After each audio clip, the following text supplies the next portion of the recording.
March 3rd, 2008, the day they disappear. Elizabeth and John Calvert meet with their former accountant at 6 p.m.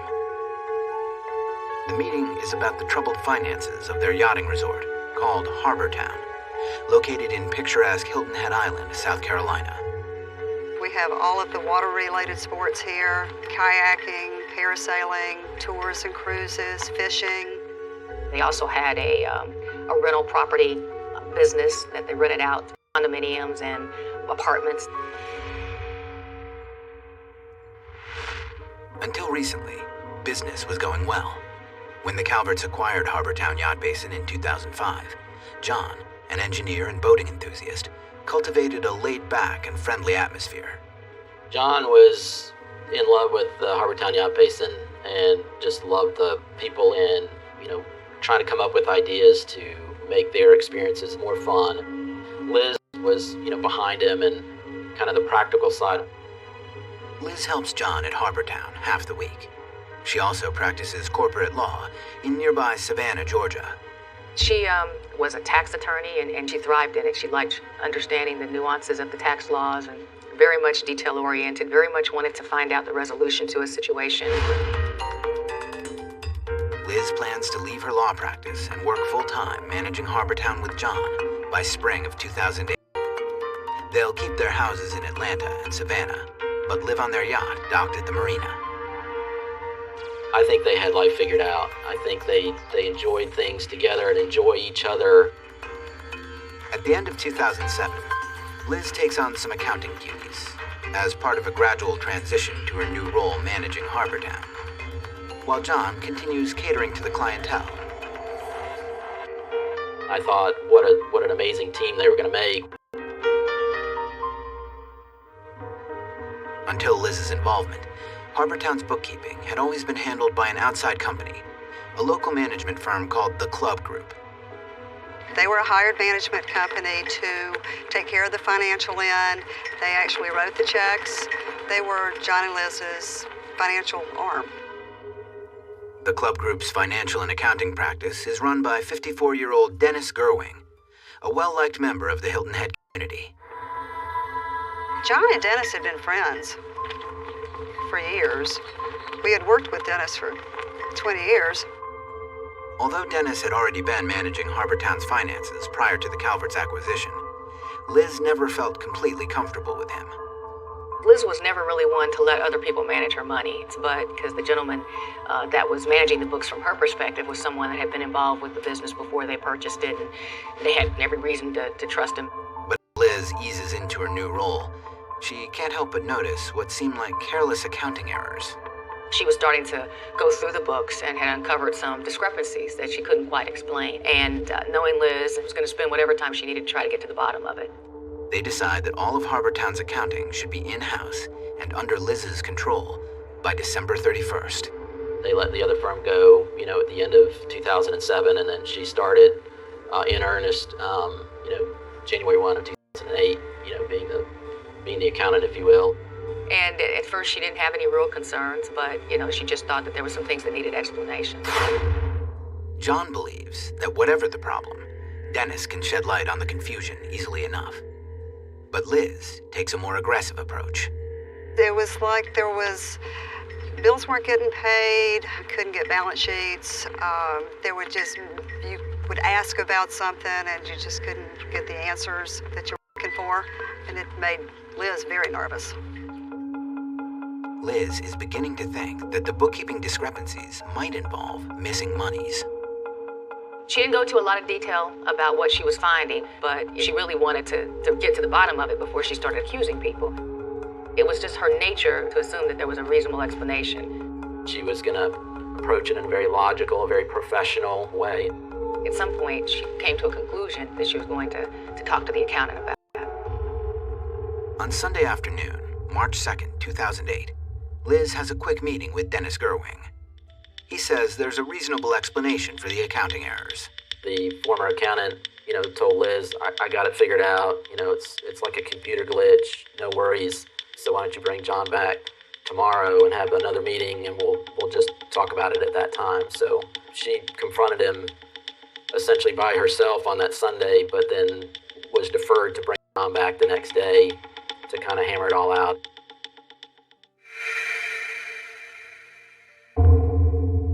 The next afternoon, Monday, Liz is on her way from her office in Savannah to the next meeting she has with Dennis Gerwing at 6 p.m. As she drives, Liz calls her friend Terry McClure to have a quick chat.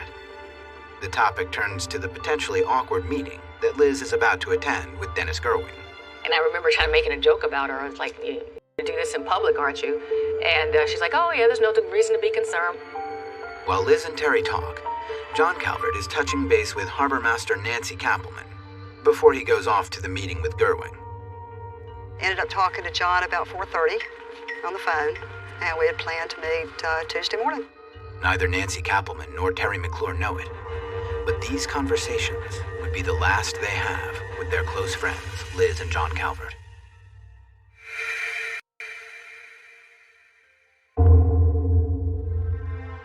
The next morning of March 4th, Harbor Town is awash in sun and crisp spring air. Harbor Master Nancy Kappelman arrives at the marina to open for the day. She finds the lights inside the office are still turned on. It's unusual, and I think it's odd, but then I think John and Liz must have worked late last night and just left the light on. And I walked in and I saw John's briefcase, which was another kind of odd thing because I'd never seen his briefcase before. And I continued on into my office, and there was the file with all the statements in it that Liz had said she and John were going to get out the night before, which was pretty unusual for them not to do something that they say they're going to do. Nancy goes about her morning as usual, until 10 o'clock passes, without so much as a call from John Calvert. He also doesn't show up for the meeting they'd scheduled. So I started calling them. It rang and went to their message. So I left a message, let me know when to expect you. It appears that the Calvert cell phones are uncharacteristically turned off. Oh, it's very unusual. They're very responsible, and they were very responsive. You could always count on them. Nancy assumes something came up last minute for Liz and John, so she patiently waits. But as the day progresses, she becomes increasingly concerned. We had a meeting at 4 o'clock scheduled. John would never miss that meeting. And so finally about 3:30, I just canceled the meeting. Nancy sends an employee over to the yacht that the Calverts live aboard. We went on the boat and went through the boat, and came back and told me that there was nobody on the boat. They do find the Calverts' cat, PC, waiting to be fed. Also, Liz's car is parked in her usual space at the marina's lot, but John's Mercedes is nowhere to be found. Have the Calverts taken an impromptu trip? It isn't like them to leave without word. Nancy starts trying to track them down. I knew that I had to do something. I had to figure something out. I called one of Liz's associates over the law firm in Savannah to get Dave's contact information. In Atlanta, Liz's brother, David White, is leaving work when he gets Nancy's call. I remember it pretty vividly. It was Nancy saying, "Hey, have you heard from John and Liz? We're trying to track them down," or, I didn't know where exactly they were, but I just felt like, okay, no worries, I'll give them a call and left voicemail messages. Meanwhile, Nancy calls the Calverts' former accountant, Dennis Gerwing. Asked if he had talked to John or Liz that day, and he said no, he hadn't seen them or talked to them. So suggested that I call the chief of security, which I did.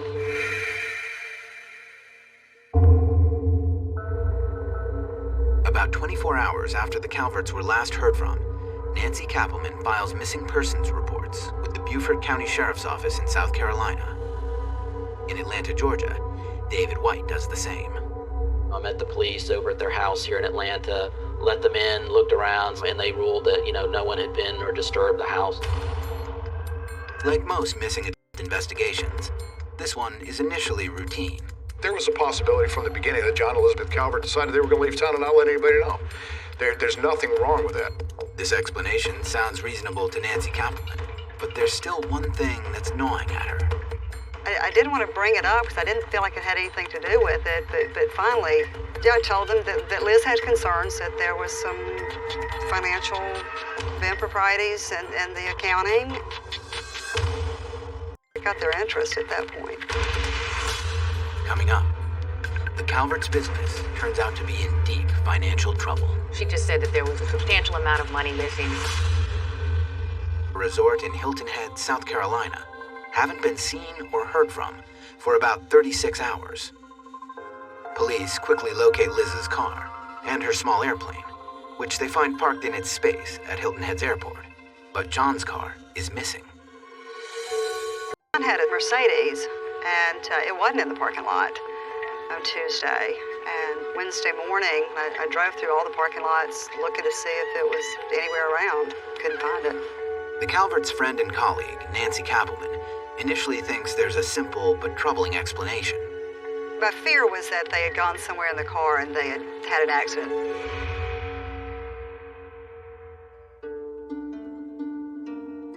Back at the Calvert's business, Harbortown Yacht Basin, the Beaufort County Sheriff's Office begins to investigate.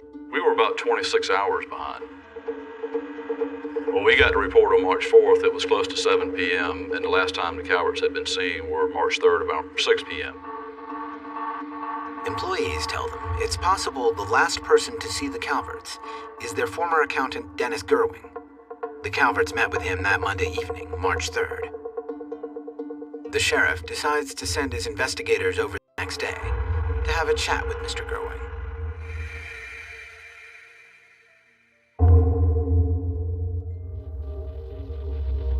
The next morning, investigators arrive at the club group to find Dennis Gerwing sitting in the same office where he apparently met with the Calverts 2 evenings earlier. He seemed concerned. He was basically telling us that they met and they discussed some financial issues, and then they departed. Gerwing doesn't tell detectives the exact nature of the financial issues, but he does say they stem from an earlier discussion he had with Liz Calvert about the company's financial records. Liz was kind of put off by Dennis and told her that, I'm not going to discuss this with you alone. I'm going to discuss it with you and John together. And that's when the March 3rd meeting happened. By the time of Gerwing's questioning, investigators already know from other sources where Liz Calvert had been shortly before the 6 o'clock meeting on March 3rd. And Gerwing seems to corroborate it. We noted she went to the Yellow Jacket, which was their home, so to speak, here on Hilton Head. She changed clothes and went to this meeting. John had already responded to the meeting. He was with Dennis. Gerwing says that Liz arrived at about 6:15, 15 minutes late, but the meeting only went on for another 15 minutes. Dennis Gerwing said that Liz just said, John, come on, we gotta go, and they left. They never got to the point of discussing the issues at hand. Dennis says she didn't, express why they had to leave, and commented they saw them getting in the same car. Gerwing says when he left for home 10 minutes later, John's Mercedes was gone, but he saw Liz's Mini still parked in his office lot, though he didn't think much of it. He had assumed at that point that they may have left and gone to dinner. But later, Liz's car somehow made it to its usual parking space back at Harbortown. After leaving work, Gerwing says he took the long way home, stopping at a gas station on the way. He said he got gas, bought a lottery ticket, and proceeded into the gated community where he lives. As Dennis explains his comings and goings, investigators can't help but notice a cut on his right hand. There was a few-inch laceration in the web of his right hand. It was very suspicious. He indicated that he went home after the meeting with the Calverts, and in the process of opening a wine bottle, it broke and he cut his hand.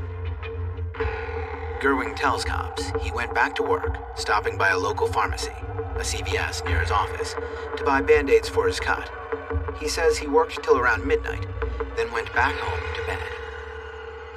Dennis Gerwing has lived in Hilton Head for over 20 years, has a solid reputation as an accountant, and until being questioned, has never had any run-ins with police.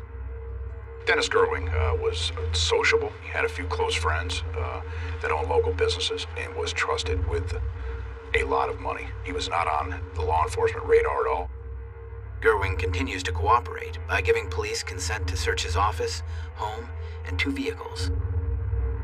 Investigators examine his Toyota Avalon and find nothing out of the ordinary.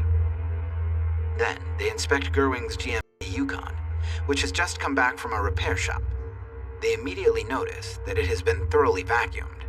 When that car was examined, one of the bench seats was missing from the car. He offered the explanation that he was moving furniture. Oh, no, there's no witnesses to indicate that at all.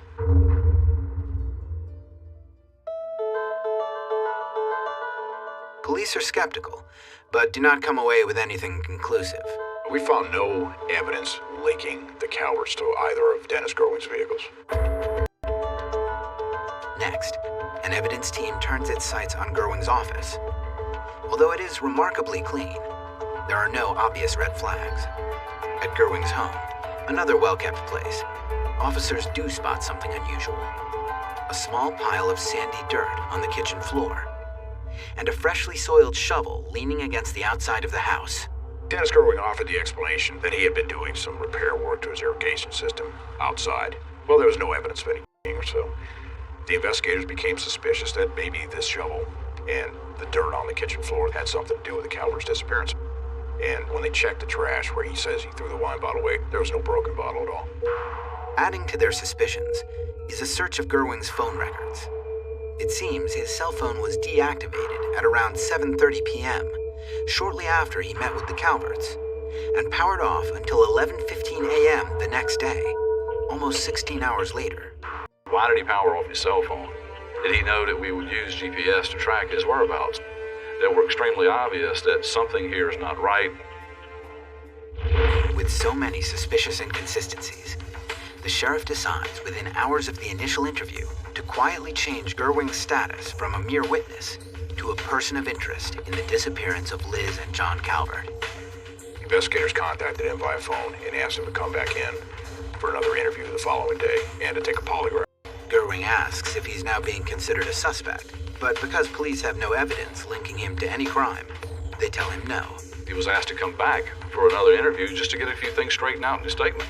Gerwing reluctantly agrees to cooperate, but that phone call would prove to be the last direct contact between him and the sheriff's office. Dennis Gerwing retained counsel. Either that night or the next morning, the attorney called and said he wouldn't be in. It's a huge blow to the sheriff's investigation. Although Gerwing's statements don't add up, investigators still have no evidence to implicate him in the Calvert's disappearance. The last person known to have seen the Calverts has now clammed up and is not talking at all, so you can imagine what that did as far as the progress of the case. Coming up, what comes next is an even bigger blow to friends and family. I was scared. I didn't know what was going to happen with the business. I wasn't real sure where to turn. When I learned that they had found the car, you're like, all right, maybe there's some pieces here, there's some logic to it. It's the morning of March 6th, 2008. A little over 2 days have passed since John and Elizabeth Calvert were last seen by their former accountant, Dennis Gerwing. At first, he agrees to help with the investigation, but then he hires a lawyer and cancels a polygraph exam.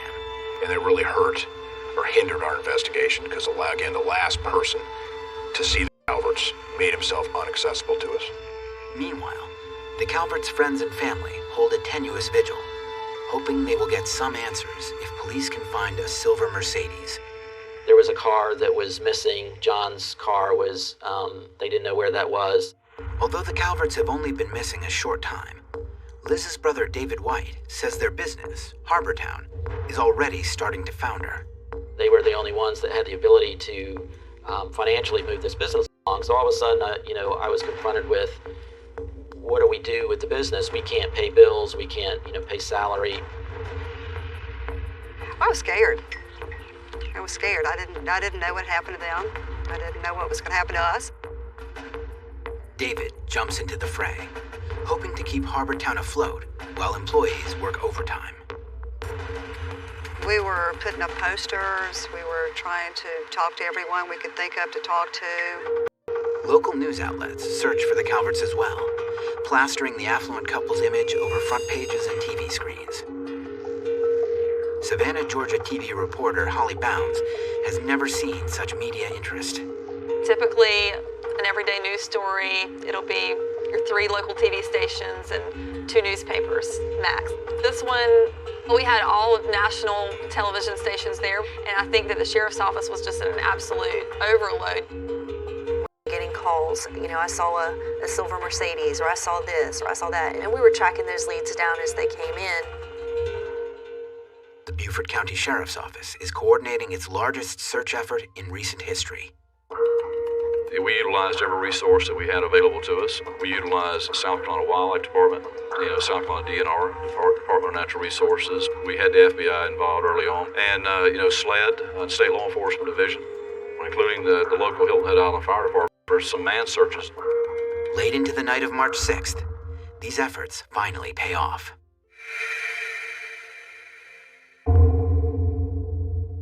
While canvassing parking lots, deputies find John Calvert's silver Mercedes.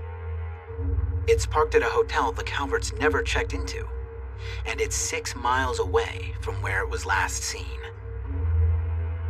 It appeared that someone had driven into the parking lot and found the first space available, got out of it and left. That vehicle had been taken there by a single occupant because there were coffee cups and other things that were on the passenger seat. When I learned that they had found the car, you're like, all right, maybe there's some pieces here, there's some logic to it.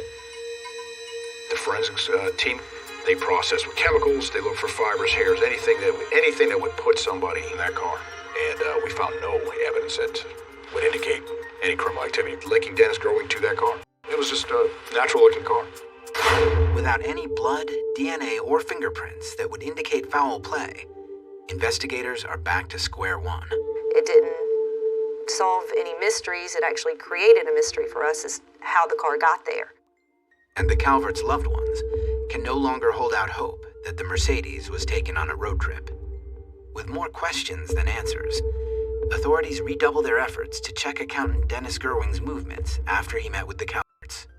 What stands out immediately is Gerwing's claim that he visited a CVS drugstore after he cut his hand. His explanation for the cut was that when he was opening a bottle of wine, it broke and it cut his hand. And then that he went to the CVS to buy some Band-Aids.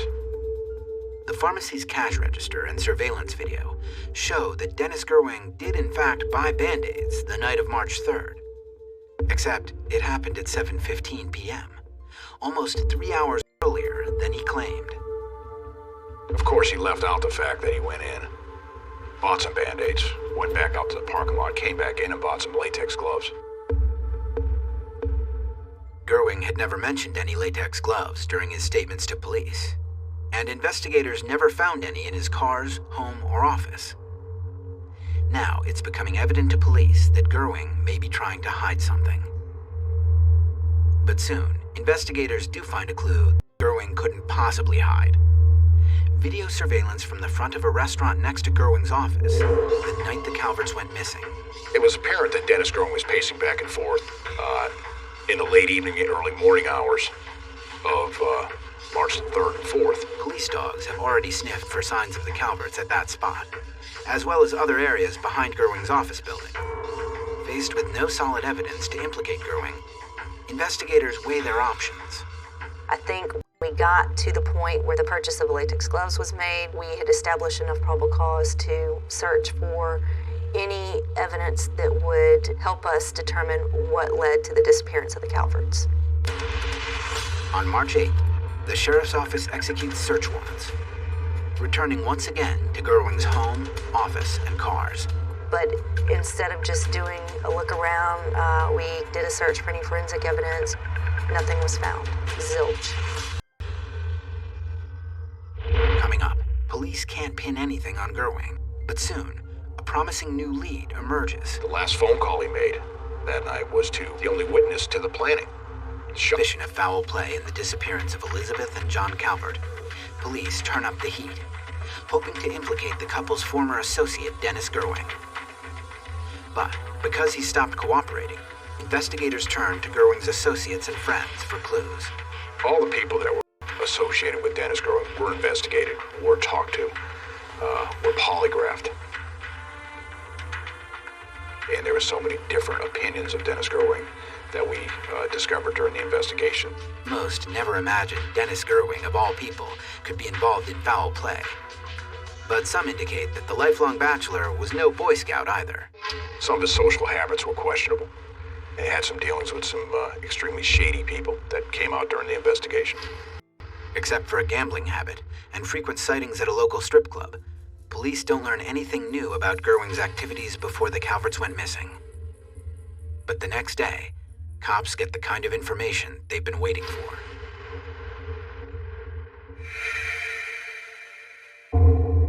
One week after the Calverts met with their former accountant, Captain Bob Bromage brings in a young woman named Sha Ha, who is Dennis Gerwing's assistant, for questioning. She is the last person that Dennis Gerwing called on the evening the Calverts disappeared. According to phone records, Gerwing made that phone call after buying the Band-Aids and leaving the CVS pharmacy, and just before he went back in to purchase those latex gloves. The last phone call Dennis Gerwing made on March 3rd was to Sha Ha, his employee, the only witness to his planning that afternoon. At the sheriff's office, Sha Ha tells investigators that a few hours before Gerwing called her, he asked that she follow him to the Hilton Head Airport so he could leave his Toyota Avalon there. While she followed him to the airport, Gerwing made a brief stop at his house. She says he went in for a minute or two, came out with nothing. Sha Ha says afterward Gerwing then drove to the airport, dropped off his car, and then left with her. His explanation to her was that he had friends coming into town. On their way back to work, Sha Ha says Gerwing instructed her to stop at the Graco hardware store. She said he went in and bought some tablecloths or something, so we went back to Graco and found the receipts for the purchase, found Dennis on video purchasing 3 very large industrial-strength drop cloths. Sha Ha asked what the cloths were for. Gerwing replied he was in the middle of a painting project. Friends and close associates of Gerwing said he was not the kind of guy to do a lot of manual labor. He wouldn't be doing painting. Sha Ha says later at the office, around 5:30 p.m., Gerwing asked her to go to Harbortown to pick up some reports at the Calvert's office. When she left, she saw John Calvert arriving for the meeting. It was apparent that Dennis Gerwing was going to ensure that he was at the office alone. He sent her on a mission, then called her and said, "Don't come back to the office. We can take care of it in the morning." But Sha Ha says the next day at work, March 4th, the morning passed without any sign of her boss. She says Gerwing finally showed up at around 1 in the afternoon, making no mention about why he was late. But he did ask her for one more favor, to pick him up at home the next morning and take him to the shop where his GMC was repaired. That next morning, Wednesday, March 5th, Sha Ha picked up Gerwing at his home. She noticed his Toyota Avalon was now back in his driveway. Cops can't figure out who drove it there.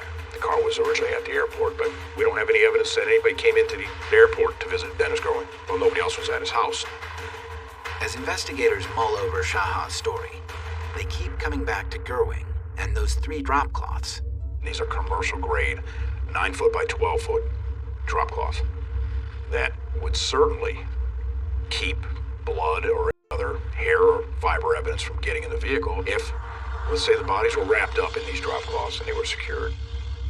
By the end of March 10th, with so much circumstantial evidence now pointing to Dennis Gerwing, investigators are ready to publicly name him as a person of interest in the Calvert's disappearance. The announcement will be made on the next day, March 11th, the same day a prayer vigil is planned for the Calverts. Coming up, an emotional gathering of the Calverts' family and friends. To see that vigil come together, I was crying pretty hard. But then, shocking news. It started unraveling at that point, like there's some serious stuff going on here. 2008. 8 days after Liz and John Calvert mysteriously vanished, family and friends are planning a candlelight vigil for later in the day. But this morning, the Beaufort County Sheriff has plans of his own to make an announcement about the last known person to see the Calverts, their former accountant, Dennis Gerwing. We were doing a press release indicating that Dennis Gerwing was a person of interest. How will Gerwing respond? The sheriff's about to find out. In the hours before the Calvert's prayer vigil, Hilton Head Emergency Dispatch gets a 911 call from Dennis Gerwing's attorney. He's been trying to get in touch with his client since the day before. before, and Gerwing isn't answering.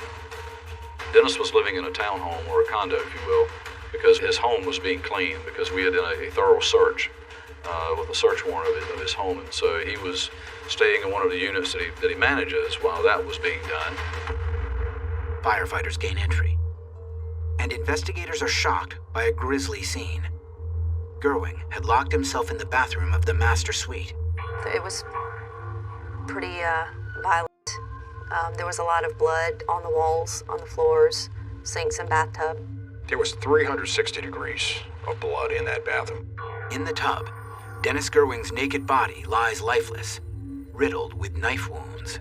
Penetrating his thighs, his legs, his wrist, his neck, his throat.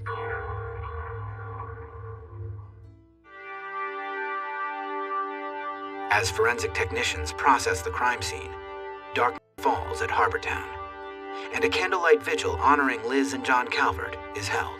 It was under the Liberty Oak Tree, which is very special with John and Liz. Not only did they invest in it personally, but John actually asked Liz to marry him here.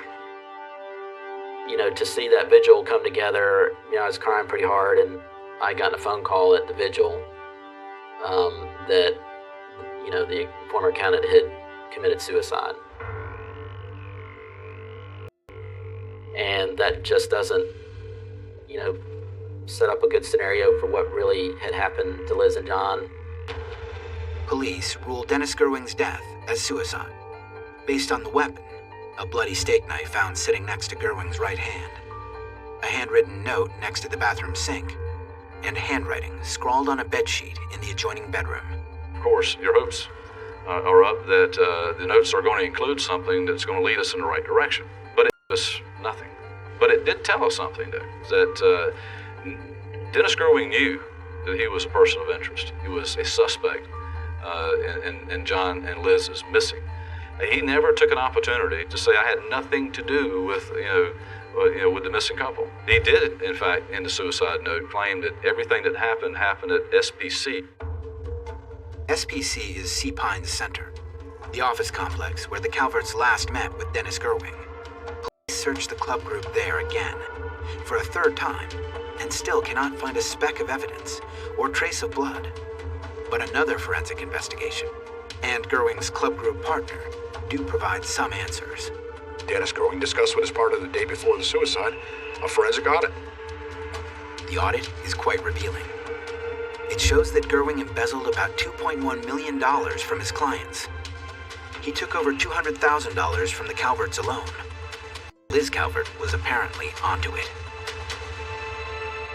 Liz was very smart, and I think she started seeing some signs of this as much as 6 months prior, and she wasn't going to let it go. An email Dennis Gerwing wrote to a friend spells out his feelings about Elizabeth Calvert. He referred to her as a viper. They didn't get along, and she had discovered some financial issues with their accounts and made Dennis uncomfortable.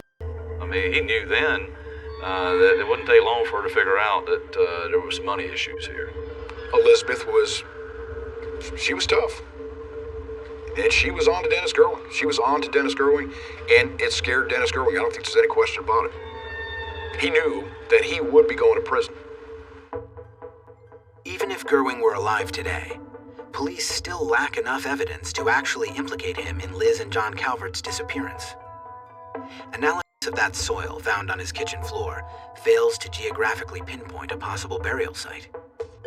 And investigators still can't figure out Gerwing's whereabouts after he was seen pacing on closed-circuit television near his office the night of March 3rd, the same night the Calverts went missing. Today, rumors abound about what really happened to Dennis Gerwing and to the Calverts. When we're talking about Dennis Gerwing, there are folks who believe he did not take his own life. Then there are people who have their own theories about the Calverts. Maybe the witness protection program, that they're out just enjoying life somewhere else and they're getting away. Then there are folks who think Dennis Gerwing killed them. The sheriff's office says there was never any reason to believe the Calverts were placed into witness protection. But to be sure, they check with federal authorities, who confirm there's no basis for the theory. We know that their credit cards haven't been used. Their bank accounts haven't been accessed. We have both of their passports. Their cell phones haven't been recovered. Their cell phones haven't been turned on. After a $65,000 reward for clues went unclaimed, the money is now being donated to college scholarship funds in the Calverts' names.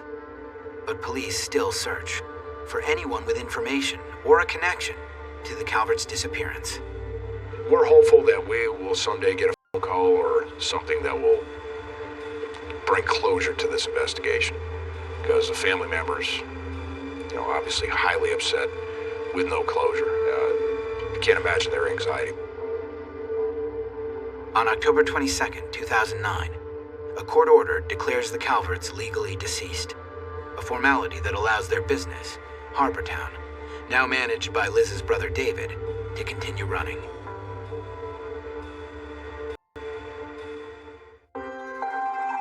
But it's little comfort for friends and family. I think for me, the hardest part is just not having John and Liz here.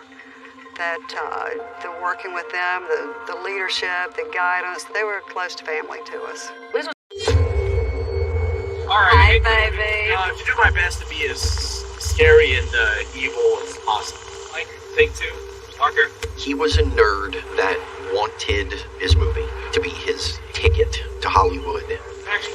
He wanted to become the next famous horror director. Camera's rolling. And he was willing to go to any length to live that dream. Fantastic. Let's go. He was super excited about making the movie. Action. Okay, he believed in himself. He believed in us. All right, let's just do it. So good. I actually feel something dribbling down my leg. And then things start to unravel. He's lying through his teeth to us. I really was blindsided. It rocked me. The movie was now evidence in a murder case. What is the connection? Just because you make a horror film does not mean you're a murderer. We all blindly followed this man into the abyss.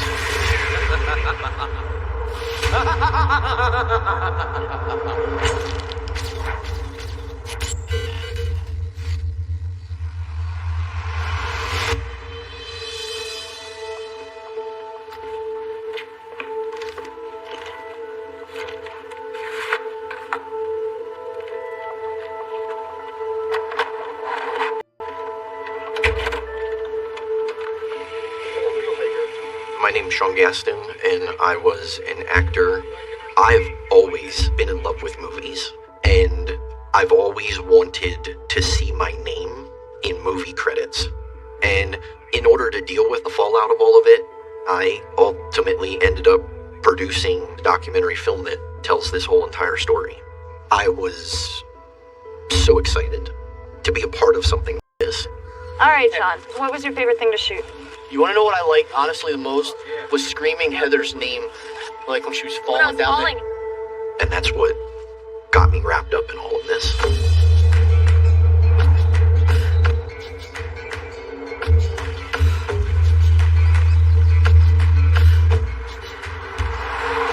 My wife notices this tiny little classified ad in the shopping news. It says, horror movie being shot, actors and crew needed. I literally thought about it for maybe 5 seconds and picked up the cordless telephone and dialed the number and started talking to Blaine Norris. I learned that Blaine Norris was your typical nerd, an IT guy into Dungeons and Dragons. He was into horror movies. He had recently been married, and his wife had just had a baby, and he was wanting to dabble in filmmaking. I think Blaine drew his biggest inspiration from the Blair Witch Project. Very shoestring budget, crazy high yield return. When Blair Witch came out in 1999, nobody knew what to make of it. It was marketed as a film that was supposed to be real. Their marketing was sending out condolence cards to their families, and they were really making this an immersive thing for the entire audience of people going to see this film. It sold the dream to first-time filmmakers that it was possible to make a film with little to no resources. All you needed was a unique idea and a unique marketing plan. Blaine wrote the script for Through Hike, A Ghost Story, which tells the story of 5 hikers that are getting together after school, and they decide that they're going to hike the entire Appalachian Trail from Georgia up to Pennsylvania. Blaine Norris wanted to make it famous, and he thought that Through Hike, A Ghost Story was going to be his ticket to Hollywood and fame and fortune. Making a movie is already so challenging and exponentially harder when you're a first-time filmmaker with no resources.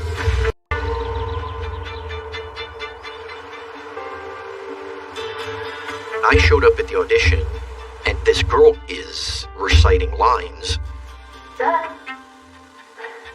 where the hell are you? And I found out through eavesdropping that she was a famous soap opera star, Robin Griggs. My name got called. I was auditioning for Alan, and I gave it the old college try. Oh, sorry, Alan. I thought I did okay, but I'm thinking there's no way on God's green earth I'm gonna get a role in this film. I hung around for maybe another 15 or 20 minutes, watched a couple other people audition. Most of my stuff had been in stage plays, but I wanted to get into film. And then Blaine called my name up, and he said, I just want you to give me best maniacal laugh. I was like, okay.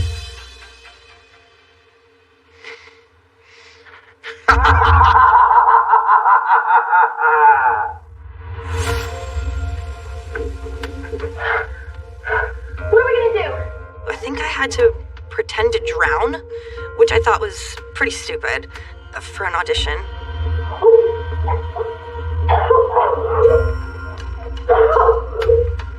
Blaine posts the positions on his website, and I thought to myself, oh, I'm gonna be in a horror movie. What's the worst that can happen?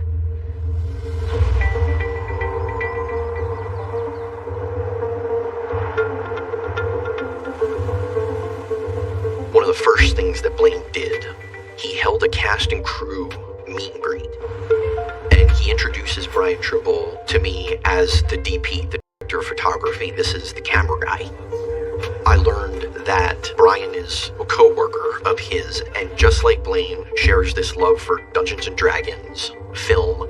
And Brian Trimble also happens to be an amateur photographer, so he has the filmmaking equipment, and the two of them share this passion for making this horror film, and Blaine wants him to help him shoot it, help him produce it. I got to talk to Brian, and Brian said that he couldn't stick around too long, that he had to take off because his wife really didn't want him to be there. And I thought it was a little weird. And then Blaine kind of does this big old speech about thanking everybody for taking part in this, and Blaine told all of us that we had an investor in the film, and this was huge news for us. We've got cameras, editing equipment, we got all the actors. We're ready to move forward, get out there and start filming this movie. And then things start to unravel. So we got to this rehearsal, and Blaine sat the entire cast down and told us that Robin Griggs fell and she broke her wrist. And he told us that there was no way she was going to be able to continue in the picture. Blaine told us the headshots that Brian had taken that were just posted on the website. And I gotta admit, it wasn't professional at all. The investor notices this. And he's like, the guy can't even take a quality still photo, and this is gonna be your cameraman? And then the investor pulled out of the picture, so now we've lost our investor. And then Blaine sits us down at this next rehearsal, and he told us that Brian was no longer going to be the director of photography on the picture. He then tells us that Brian isn't going to be able to loan us his camera equipment either. It was a terrible blow. It was over. But I never expected anyone to die.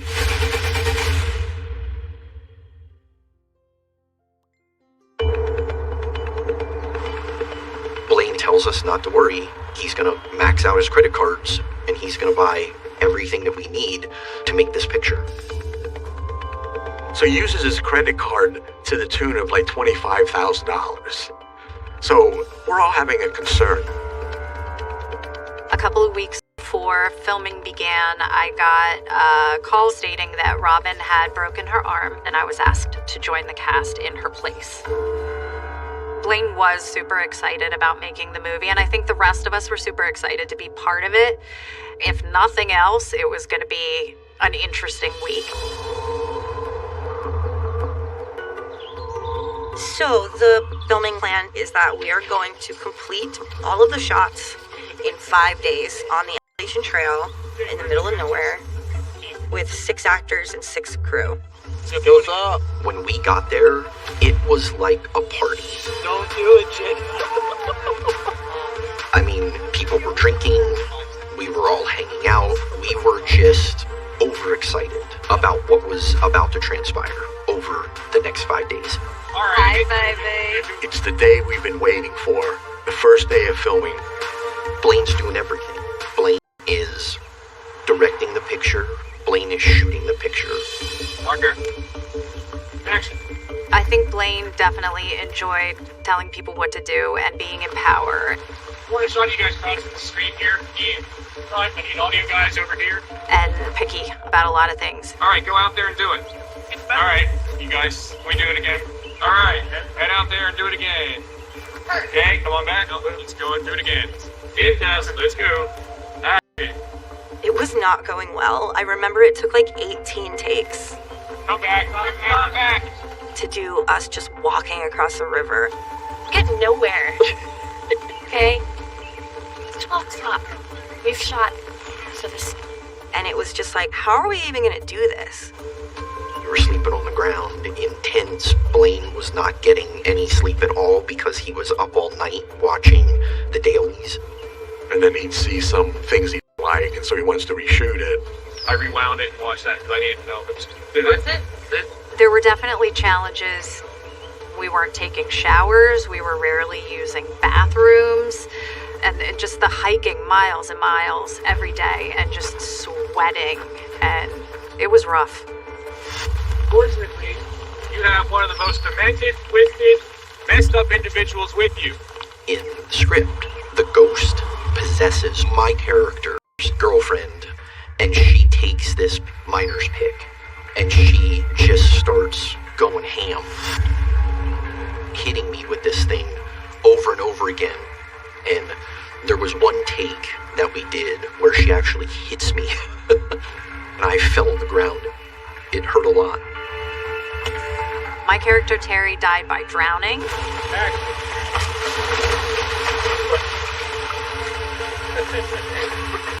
Are you okay? It was hard to shoot because my hair kept coming over my face, and every time I came up and gasped, I inhaled water. And so it took a lot of takes. How many more do you think we're gonna do? Not too many more. 85. I basically want one more good one. It was like, does Blaine Norris really know what he's doing? Make sure that you're still facing the same direction and do what you did. It was really good. Blaine made a lot of sexual innuendos directed towards me in particular. Your hair is really sexy. Yeah. That was so good. I actually feel something dribbling down my leg. You alright? Yeah. You need mouth to mouth? But back then, you just laugh it off. Blaine's wife was there.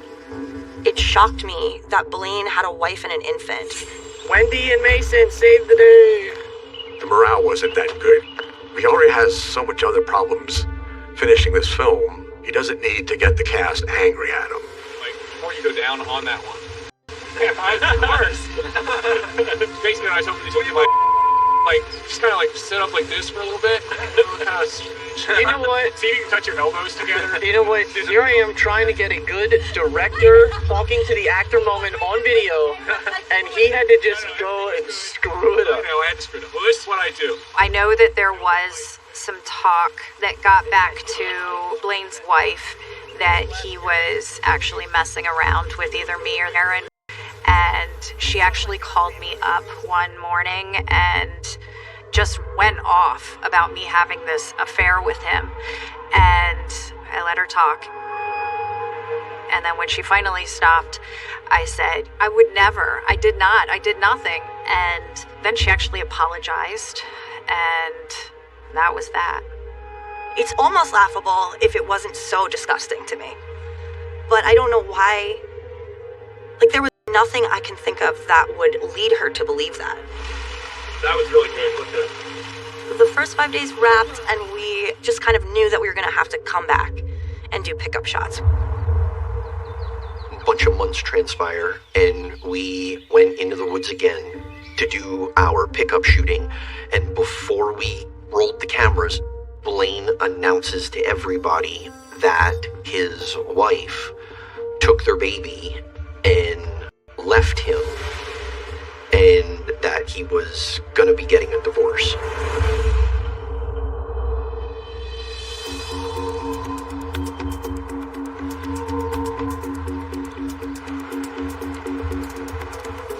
We started to make plans to dive back in to edit what we had, and the ball got rolling again. And so I drove to his apartment. He was super excited, and he said, guess what scene we're going to be editing today? Your death scene. And I was like, it's rock and roll. And I walked into his little editing bay that he had in his living room, and the first thing that I noticed when I walked into his apartment, he had this entire wall of medieval weapons. It had a handle on it with a chain and this spiked ball, and they were real. And then he turns to me and he said, do you know all this work we're doing might be for naught? I said, what are you talking about? And he said, do you remember Brian, the camera guy who couldn't work on the movie? And I said, yeah, I remember Brian. And he said, Brian found his wife Randy murdered in their garage.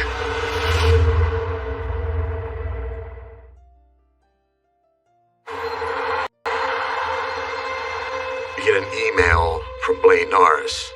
Terrible news. Blaine called me and told me that. Do you remember Brian, the guy that was going to be the director of photography on the movie? He had a tragedy in his personal life. Brian's wife had been found dead. And they're saying it was a murder. I was like, oh my God, is Brian okay? Blaine said, yeah, he's getting through it. You know, he said, but obviously it's tough. On January 10th, 2003, at around 8:30 p.m., a 911 call is made to the East Pennsboro Township Police Department in Cumberland County, Pennsylvania. Oh my God, I just got home. My wife's on the floor. She's bleeding really bad. Okay, what's your name? Brian Trimble. Okay, is she conscious? I don't think so. Okay, is she breathing? No, not breathing. The person making the 911 call is Brian Trimble. He was the husband of Randy Trimble. He found his wife, Randy Trimble, dead in his home, having been strangled and stabbed to death.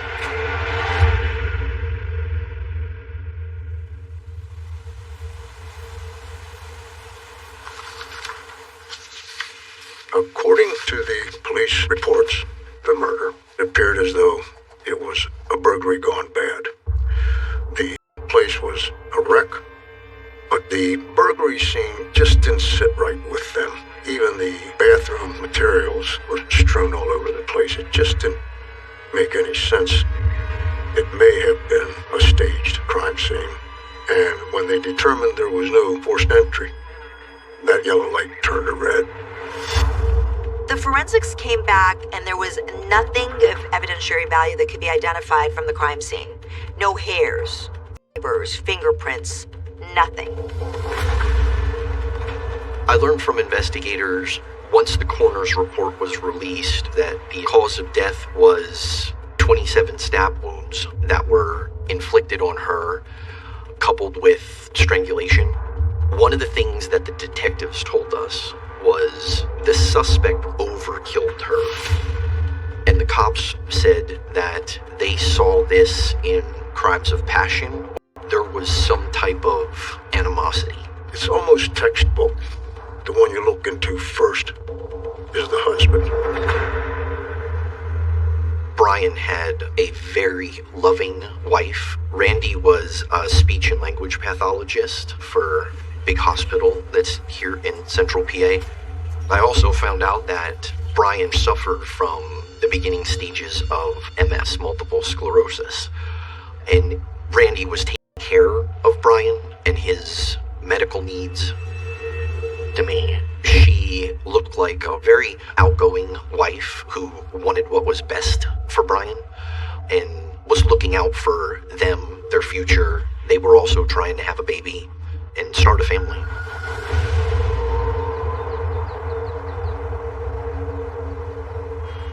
So, about 2.5 weeks after the murder happens, Brian is really the only suspect that they have at this point. And in their questioning of Brian, the detectives learn that Randy had a $100,000 life insurance policy. They had $24,000 in shared bank account. That might be the motive for Brian. Commonly, financial motive is great motive to murder. They tell Brian that they needed to videotape a walkthrough of the crime scene, and they ask if, he'd mind helping them. That's the door to was closed. Okay. Put the key in the lock. All right. And I go to turn it and realize it's already unlocked. All right. Investigators are setting him up, looking at his body language, his reactions. Right. Is he telling the same story? And this is how the window is, you say, right? And even more basically, I think, does it make sense? What else did you say, if you can think? After the 911 call, I had stepped across the puddle of blood. Just gave her a little nudge. Mm-hmm. Just there. He brings to their attention that he knelt down and touched the body and moved the body, and he had never told them that before. It's not a fact that you'd leave out in describing the discovery of your assassinated wife. And you nudge her. Yeah, and the light's on at that point, correct? My response as a defense attorney, so what? This is the most traumatic event in Brian's life, to discover his beloved wife slain in a pool of blood at his home. All right, now. Go ahead and sit down. I don't think it's unusual at all that with time, he might start to recall some of the details. Saw her laying there, face down. I assume when you're like this, the lights are still off, correct? Correct. But cops were able to rather quickly establish with Brian that he was not present in the house when this murder occurred. Brian was 45 minutes away at a mall with friends having dinner. Brian even provides the cops with a receipt from his dinner that night, and they were able to corroborate his story. So Brian gets an apartment, and we learned from investigators they show up at his apartment unannounced multiple times, and some of the detectives notice that he's basically living this bachelor lifestyle, out spending money, and Brian got a girlfriend. He's the grieving husband who is dating. The investigators went to Brian Trimble's workplace, and they interviewed everybody, and what they learned was that he was telling them that his marriage at home was coming unraveled, that he was unhappy with Randy, that she was interfering with his career. Police interview a colleague of Brian's. She tells him that Brian was going to ask for the divorce over Christmas. But she says just weeks later, Trimble abruptly changed course. He said he and his wife, Randy, were just working things out and everything's fine. They had a perfect relationship. And now, Randy's dead. She told investigators right away, I think Brian was too weak to do it. He hired someone to do it. This coworker also lets the detectives know that Brian spends an awful lot of time at work with another coworker of theirs, Blaine Norris. Investigators learned that Blaine was directing a horror film and that Brian was helping him. I get an email from Blaine Norris. The rough cut has been slowed significantly by the fact that I've been, how should I put this? I've been under investigation in a murder case. You're waiting for me to say something like, just kidding. Unfortunately, I can't say that. So suddenly the police are looking at me not as a person who knew Brian, but suddenly as the crazy guy who made a horror movie and is therefore probably a killer. I'm expecting it will all blow over soon, and then I'll be able to get back to the movie. No reason to get everyone upset thinking I'm going to be arrested or something. So, no big deal. Gotta go. Blaine. What? Did Blaine kill someone?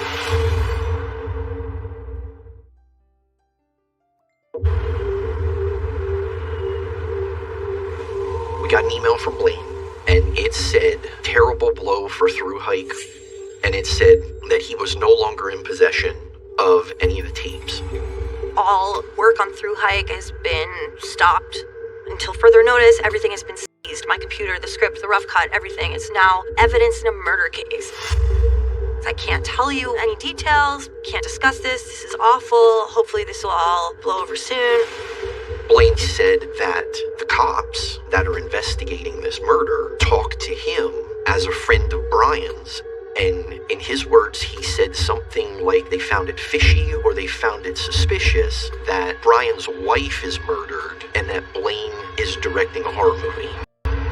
It was devastating, but also confusing because what could it possibly have to do with this murder? What is the connection? Just because you make a horror film does not mean you're a murderer. I'm like, okay, they're just looking at him because he made a horror movie. It makes sense. He knew Brian. Sure, why? Of course they would look at him. I knew Blaine before the movie. He was an Eagle Scout. My brother knew him in Scouts. Like, he was a dorky kid. Like, there was just no way that someone like him could do something like that. I mean, he doesn't have the balls, honestly, to do something like that. I'm like, there's no way Blaine did this. Wrong person. Look elsewhere. You're making mistakes. To Blaine, it seemed like they were doing absolutely everything they could to pin it on him. Blaine said, I guarantee you, I have nothing to do with this. We're going to seek justice and get that film back. We are going to move forward, I guarantee you. But if the cops are serving a search warrant, they're coming into your home, they have probable cause to do so. A judge signed off on that. So there's something else there than the fact that Blaine directed a horror film. When I joined the cast, I was told that Blaine's best friend, Brian Trimble, had already dropped out of the project because his wife didn't want him participating in the movie. He was worried about him because he had MS, and she didn't want him to be without, medical help in the woods for 5 days. Then Brian comes to Blaine and says, I'm sorry, Blaine, my wife doesn't want to let you borrow my film equipment, my editing software. Blaine was counting on using Brian's camera equipment, and when Brian left the project, Blaine could no longer use his camera equipment, so he had to buy his own, which was way more than he was planning on spending. And then Blaine has a formal interview with detectives. He tells the detectives that he was torn up about the murder, and that while he and Randy didn't see eye to eye about Brian's participation in the film, he understood that she was just looking out for Brian's health and well-being, so, he wasn't holding it against her. Eventually the question comes up, where were you on the night of January 10th? And Blaine told the police that he was on a date. And lets the police know that when he was leaving his apartment at 7:30, that he passed friends of his. According to the coroner's report, the time of death was sometime between 7:20 and 7:45. Blaine's friend and landlord confirms that at 7:15 p.m. he saw Blaine outside the apartment complex, and he says he knows this because when he left the building, he drove directly to Philadelphia and called his friend using his cell phone to let her know he was on his way. So if he has two witnesses that are seeing him at 7:30, there's no way that he's committing a murder across the river between 7:25 and 7:45. Investigators kick everything into hyperdrive. They're looking into both Brian and Blaine. But then a local TV station gets this message from Randy Trimble's killer. And this message is typed out on a label maker. I am Randy Trimble's killer. The local Bumpkin police haven't talked to me yet. He says some things that only the killer would know about the crime scene and is taunting the police. You're never gonna find me. And then he signs this, Trooper.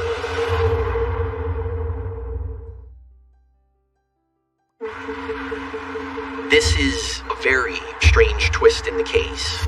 The idea that there is now a murderer running around, killing people, and taunting the police. It's a way to throw investigators off and to think that they have a lead, and it's not a lead. But sometimes it's done by the perpetrator, also to distract the investigators. But ultimately, the district attorney's office believed either Brian or Blaine sent this note.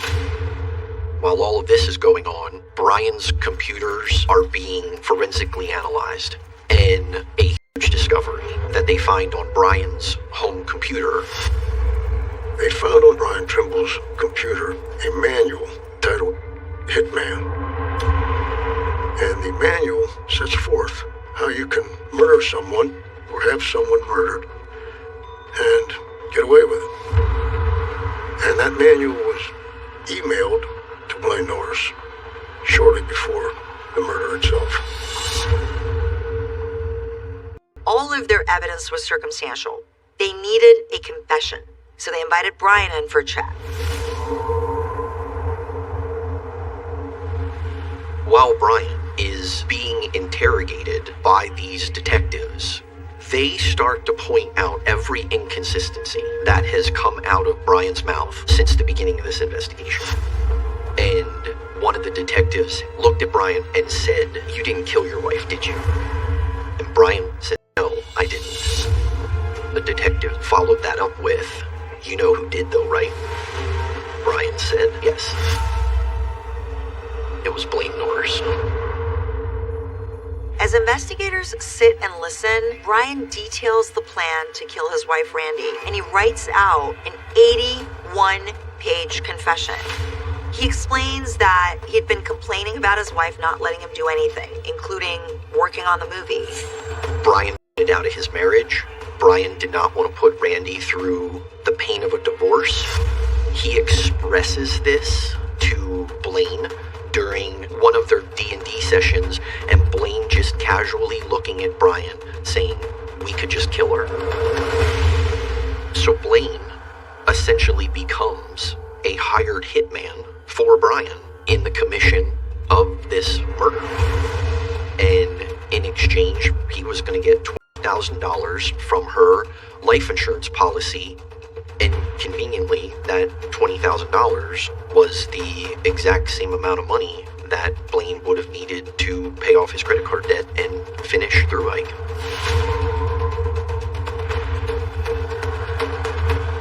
Norris blamed Randy for forcing her husband to abandon their movie, and his movie was everything to him.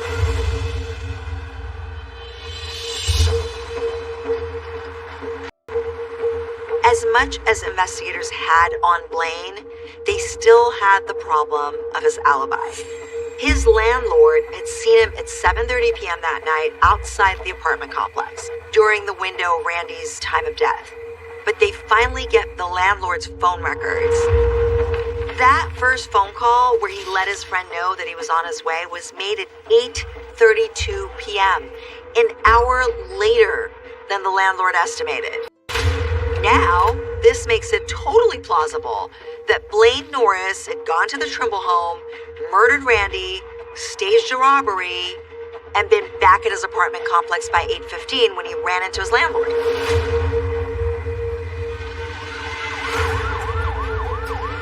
Investigators swarm the place. They find a wall of medieval weapons, books on how to hide forensics, a cache of handguns, rifles, and hunting knives, and hitman books. But it was in Blaine's car that police found the most compelling item of all. Investigators find a small receipt from a Kmart in Lancaster, Pennsylvania. The date on the receipt is 24 hours before the untimely death of Randy Trimble. Blaine Norris had bought a box of plastic surgical gloves, work gloves, a hooded sweatshirt, pants, all the things that could have been used in the murder. The forensic pathologist identified the murder weapon as a knife that was 6 inches in length. They went back to the Kmart with the serial number on the credit card, and the serial number was traced to a 6-inch knife. Oh.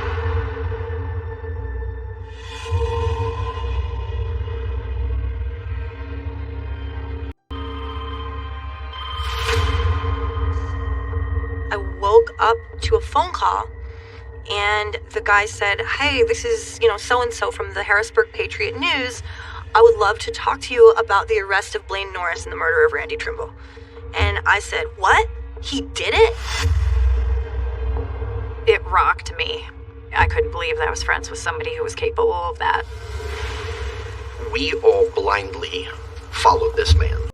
Blindly. What I want to do. We walked single file right behind this guy into the abyss. Fantastic, let's go. Everything that he wanted us to do, we did. This was his vision, and we were going to bring this to life.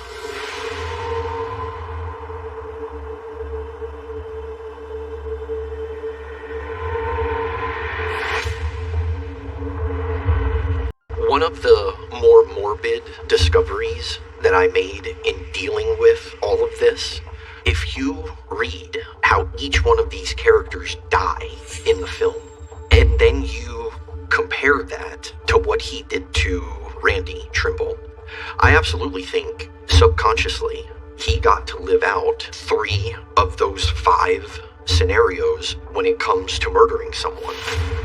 Blaine wanted to be famous, and he was hell-bent on getting it any way he could. And now he's known as a murderer.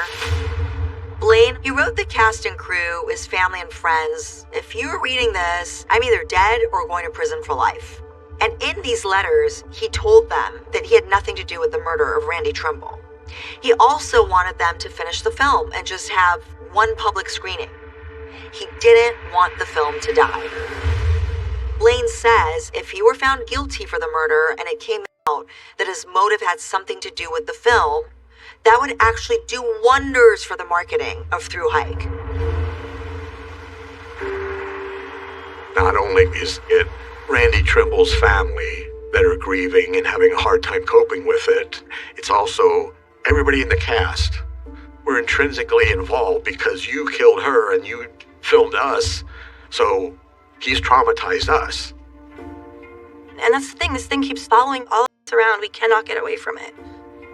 I hate that my name is associated with him. So almost immediately after Blaine got arrested, I needed to deal with this in some way, and I wanted to document it. So what ultimately started out as a horror film ended up being turned into a documentary film about a senseless murder. It's so beyond the pale and so evil and so disgusting that he took a human life.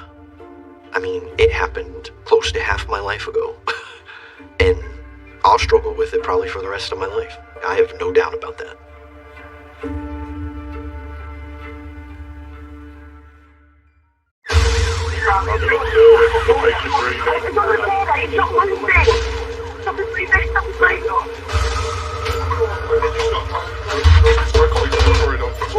In Hull, 49-year-old Jonathan Hutty was assaulted in his own home. He died at 8:50 this morning. So we've now got a murder investigation. A significant witness, Lauren Roundell, named 3 suspects.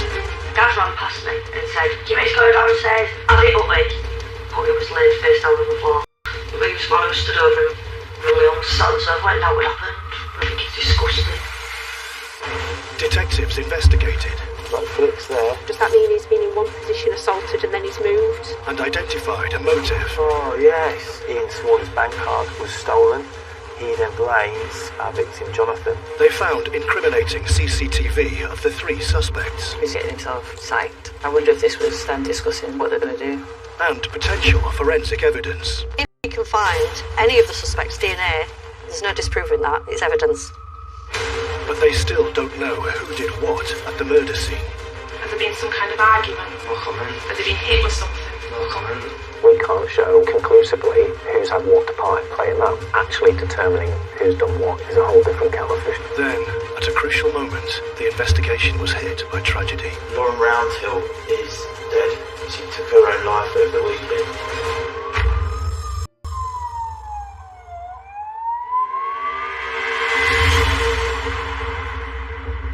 Welcome, everyone. Detective Chief Inspector Ben Robinson, who's leading the murder investigation, has called the team together. Just a catch-up meeting. Some of the updates we've had on the last couple of days. Simon, if you want to lead, you've been to prison today. 2 of the suspects, Gavin Leaning and Ian Smalley, are already in prison for unrelated offences. So I've just got back from Hull prison to visit the prison officer. Kind of headlines of what he's telling us is that he's approached Gavin Leaning in the prison without prompting. Leaning went on to make the following comments. Leon Smith and Ian Smalley were at my flat. Ian was raging because before the assault he had lost his credit card in his flat. He, the victim, Mr. Hutty, letting others spend money on the card. Ian found out the card had been used and was going to assault him as payback. And they knew that Hutty had just been paid his disability benefit, so the intention was to rob him of that. He goes on to say that me, Leon Smith and Ian Smalley all left the flat and went down to Mr. Hutty's, but then I went outside. So he's saying that he, despite going down the lift with the other 2 before they went into the scene, he left. He goes on to say that Leon Smith and Ian Smalley went into his flat and assaulted him. Smalley took it too far, Leon didn't stop him, and he had no control over Smalley to stop him. Did he say that they had discussed in the flat that the 3 of them were going to go down and assault? Yeah, there's payback were his words. That's really good. That they know they're all going down to do it. And if that's what they're saying, he is part of that joint enterprise of going to commit a violent assault on Hutty. Despite Gavin Leaning claiming he wasn't present at the attack, knowing it was going to take place means he could still be charged with murder. He will think that by saying what he's saying, he's putting the blame on Smalley. A solicitor would tell him, you say that, and you as guilty as he is. Yeah. Lauren Roundell, the significant witness, had previously told detectives it was Gavin Leaning who blamed the theft of the bank card on the victim. Gav has took Smalley outside of Gav's flat, said Hutty's punched the bank card.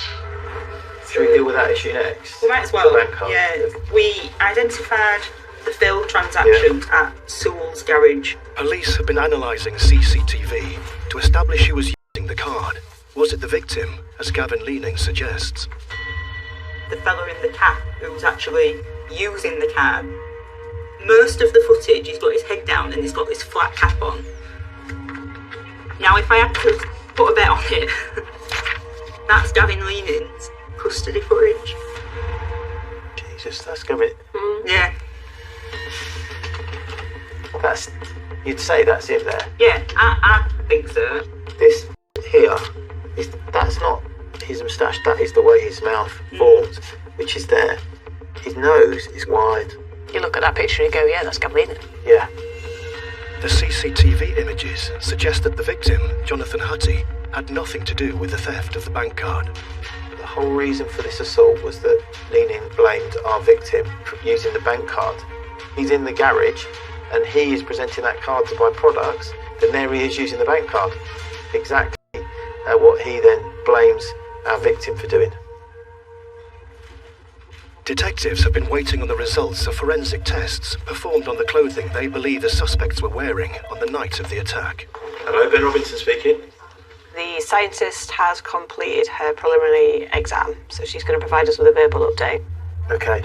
Results are being returned on 2 of the 3 suspects, Gavin Leaning and Ian Smalley. Feel a bit nervous. It's a key point for us in the investigation. We're looking for blood from Jonathan Hutty found on their footwear and clothing, which then supports they were present during the assault. If no blood is found on Gavin Leaning's clothing, it will add strength to his account that he was elsewhere during the attack. It will be a major blow if the forensics come back and they don't have Jonathan Hutty's blood on. Cheers for the update. Bye. Smalley and Leaning are definitely in the scene when our victim is bleeding. Smalley, his trainers, and the bottom part of his jean has got blood on it. She's saying the shoe is heavily soaked with the blood it's gone through. Consistent with if he stood over our victim, potentially with his head on the shoe. The fact that there's so much on that one shoe supports what we think's happened in that address. And with Leaning, there's been blood on the floor, and he's walked through that blood. It's in both shoes. He's told someone he wasn't in the scene. He went down and then went back up again. That's not true. He's there when he's bleeding. Yeah. So it's really good. Fab, right? Right, we're on.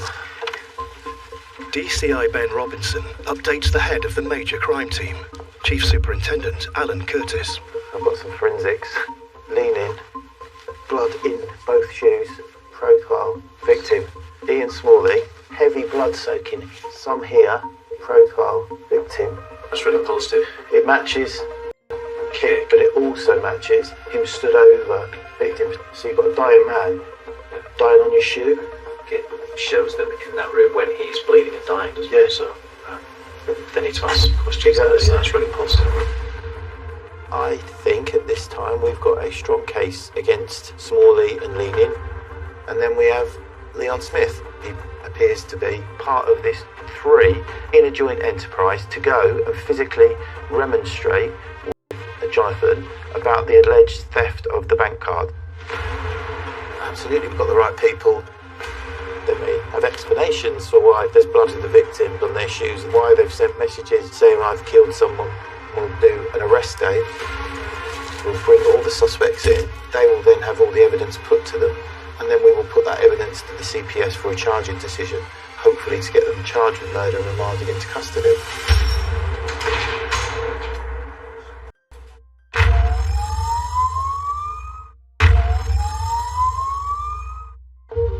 In Humberside, detectives are finalising their case against three suspects they believe are responsible for the violent murder of Jonathan Hutty. Our victim goes in uninjured, he never comes out, and then he subsequently dies. And at that point, only these people have gone in and out of the flat. One of the accused, Gavin Leaning, has made incriminating admissions to a prison officer, pointing the blame at his co-defendants. Ian was raging because Mr. Hutty spent money on the card. Ian was going to assault him as payback. That's really it, because they know they're all going down to it. He is part of that joint enterprise of going to commit violent assault. And forensic results on two of the suspects' clothes have come up positive. Smalley, bottom part of his jean, has got blood on it. The shoe is heavily soaked, and with Leaning, there's been blood on the floor, and he's walked through that blood. It's in both shoes. Now, the major crime team are gearing up for a multi-agency coordinated day of arrests against the suspects. So we're just going to go through the planning of the arrest phase. Smalley and Leaning. Obviously both are in prison. Leaning's going to be produced. Smalley is being released, so he'll be getting arrested. We'll check with the prison sort of his release time to make sure we're there before that. The Leon Smith, based on him being part of the assault on our victim, potential violence with him. So I've got three proactive teams to go and get him. I think arresting around 7:30, 8 o'clock maximises our clock opportunities. DS Steph Rawson is in charge of the multiple detective teams who will conduct the suspect interviews. We want the solicitor to say, look, they've got you in there, so you need to say something. My initial plan, interview one, we should probably give some CCTV stills and a little bit of the Randall witness statement. So we're kind of saying, well, here's the CCTV, you're in the building. Here's a little bit from Randall putting you there. What are you going to tell us about that? Is that the same across the board, is it? That is literally the same for everybody. I like it as a start, because the solicitors that come in, if they've been involved in murders before, they know it's going to be a stage approach. Yeah. And if that's the disclosure first up, they know we've got more. Yeah. And it's Smith who's got some thinking to do with it. Yeah. His solicitor's going to be saying, you're either going to have to chance your arm and go no comment, in which case you might walk yourself into a murder charge here, or you need to talk. So I think that's a perfect start. I can't wait now. This is the day we've been building up to. The main concern is if Leon Smith isn't at his address and we then have to hunt for him and we can't find him. As part of doing all of this at the same time is to make sure no one knows anything about the evidence before someone else, which would allow them to come up with an explanation potentially. All we want to do is find out the truth. I want everyone to talk so Jonathan can get the justice that he deserves for what happened to him.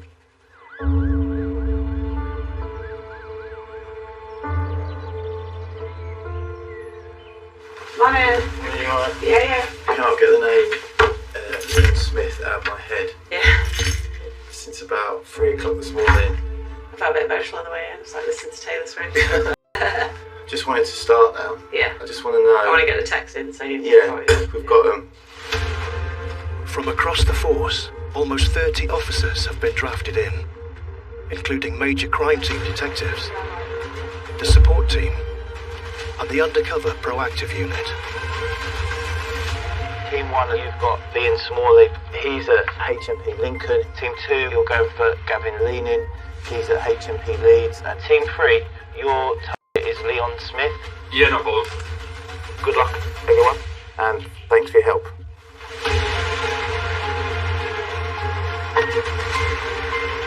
2 months' work with ups and downs and twists and turns, and it comes to today where we get to put our evidence to the people responsible.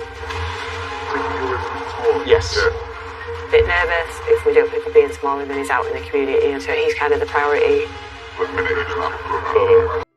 Leon Smith, I'm also very nervous about our proactive team on that, so hopefully they'll be able to locate him.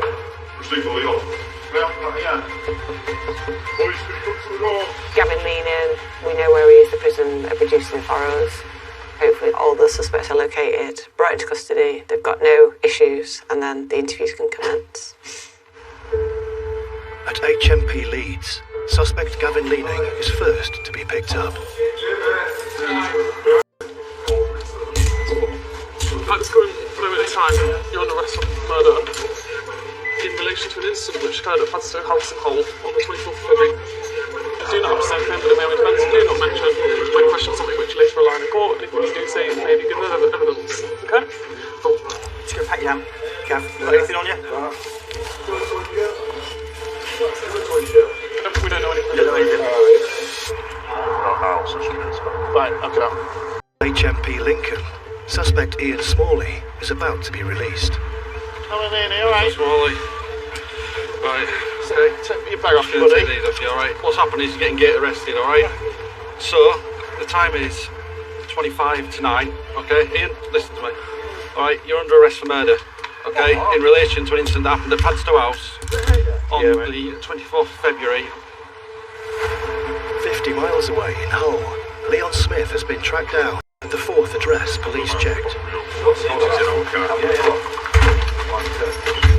Excellent. Brilliant. Thanks for the update. Are we in custody? Excellent. Yeah, class, man. 9:15, all in custody. We're off and running then. You right? Shred. Ian Smalley, Gavin Leaning, and Leon Smith are each separately brought into custody, ready to be questioned by detectives. Things are looking positive. The people that were there when Jonathan was murdered are now in custody. So circumstances of the incident are that the victim was assaulted in Hull. The victim has since died from injuries. Leon was arrested and bailed for the assault and has now been arrested for the new offence of murder. As police inquiries have been ongoing and new evidence has been revealed. What about me? You'll find out. Are you taking the piss? I ain't done fuck all. No, that's...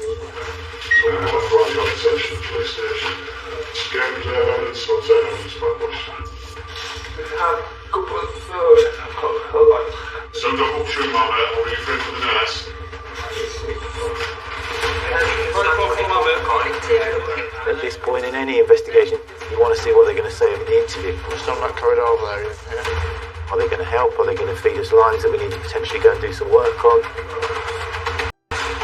Let's see if anyone wants to talk to us.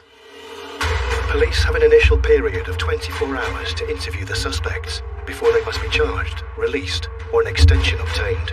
May I have Mr. Smalley for interview, please? Certainly, sir. We're using face disclosure to sort of test the truthfulness of their account. Ian, you with me? Sister's here. He's highly unlikely to admit the murder. We have to see what he's prepared to tell us before we tell him what we know and what evidence we have. Having been deemed fit for interview, Ian Smalley and Gavin Leaning are brought in for questioning. The first interview is about saying, look, these witnesses are saying you were there, CCTV puts you in the building, tell us what happened. If they decide not to talk to us, then we can only go with the evidence that we've already got.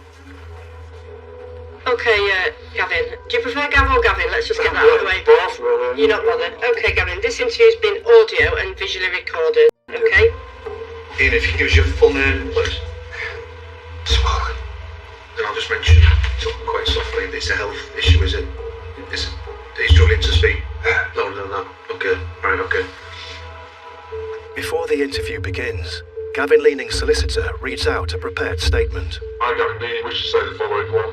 My legal representative has gone through the written disclosure with me too. At no time have I assaulted Jonathan Hutty. 3. I am in no way involved in his death. 4. I will be at Padstow House as I lived there for some time. Signed by Mr. Leaning, dated today's date, 1st of May, time at 12:50 p.m.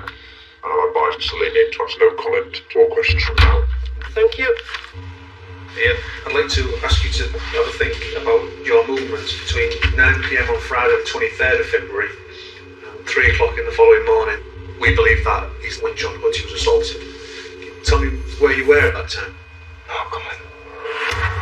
Can you explain how John Hutty came to be assaulted? No comment. Explain how John Hutty was injured so badly he later died in hospital. No comment. Ian Smalley. Gavin, tell me everything you know about Ian Smalley. No comment. Who is Ian Smalley to you? No comment. What's the relationship between the two of you? No comment. Explain to me how you know Gavin Leaning. No comment. Tell me about your relationship with Leon Smith. No comment. It's a fairly straightforward question, isn't it? Just asking if you know these people. I asked. You're not asked. No, what can you try to fucking do? I asked. No. Detectives now turn to the testimony of the significant witness. Okay, Gavin, as part of the investigation, we conducted a witness video interview with Lauren Roundhill. Do you know Lauren Roundhill? No comment. But what Lauren has told us is she does know you, and she knows Jonathan Hutty, the victim of the murder, and she was with Jonathan Hutty in his flat at the relevant time. Lauren also says she was at your flat with Jonathan Hutty, and you were all smoking crack cocaine. Is that correct? No comment. Is Lauren Roundhill mistaken about what she's told us in the witness interview? No comment. Does she have any reason to lie when she tells us that you knew the victim and you was with him on the night of the assault? No comment. What we're going to do now is show you some stills from the lift in Padstow House around the time that John Hutty was assaulted. That male we're saying is you. He's wearing black trainers, blue jeans, grey dark blue jacket. Do you agree? No. During the time we're interested in, you were in Padstow House. Tell me why. No comment. There you are, Gavin, with Ian Smalley, is that correct? No comment. And the male with the ginger hair, is that Leon Smith?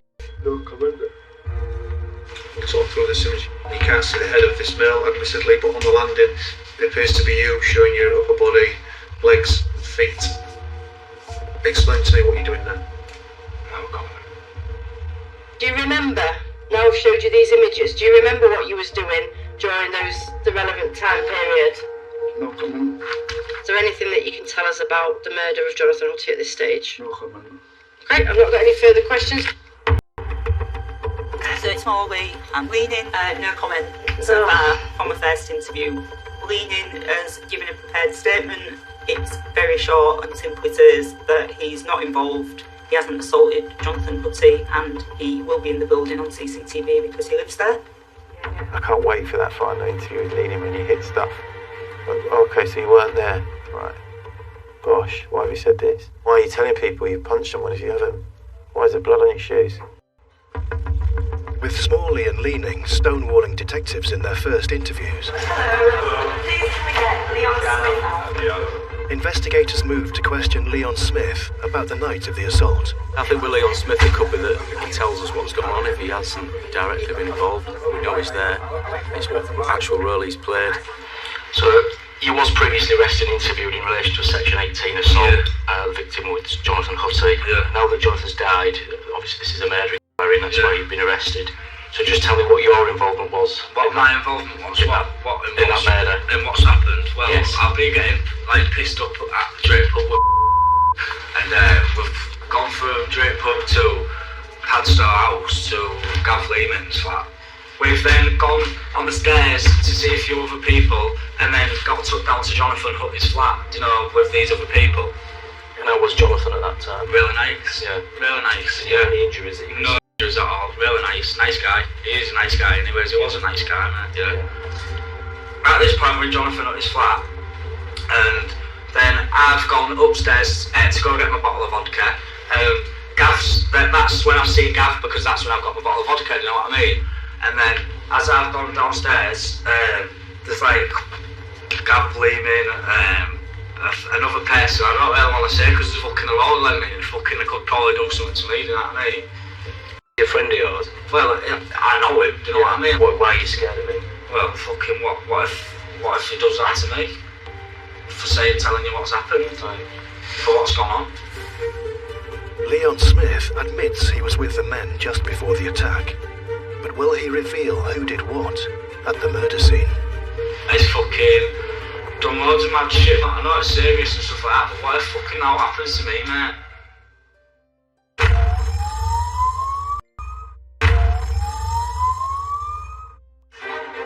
Hello, man, alright? Smalley, you're under arrest for murder, okay?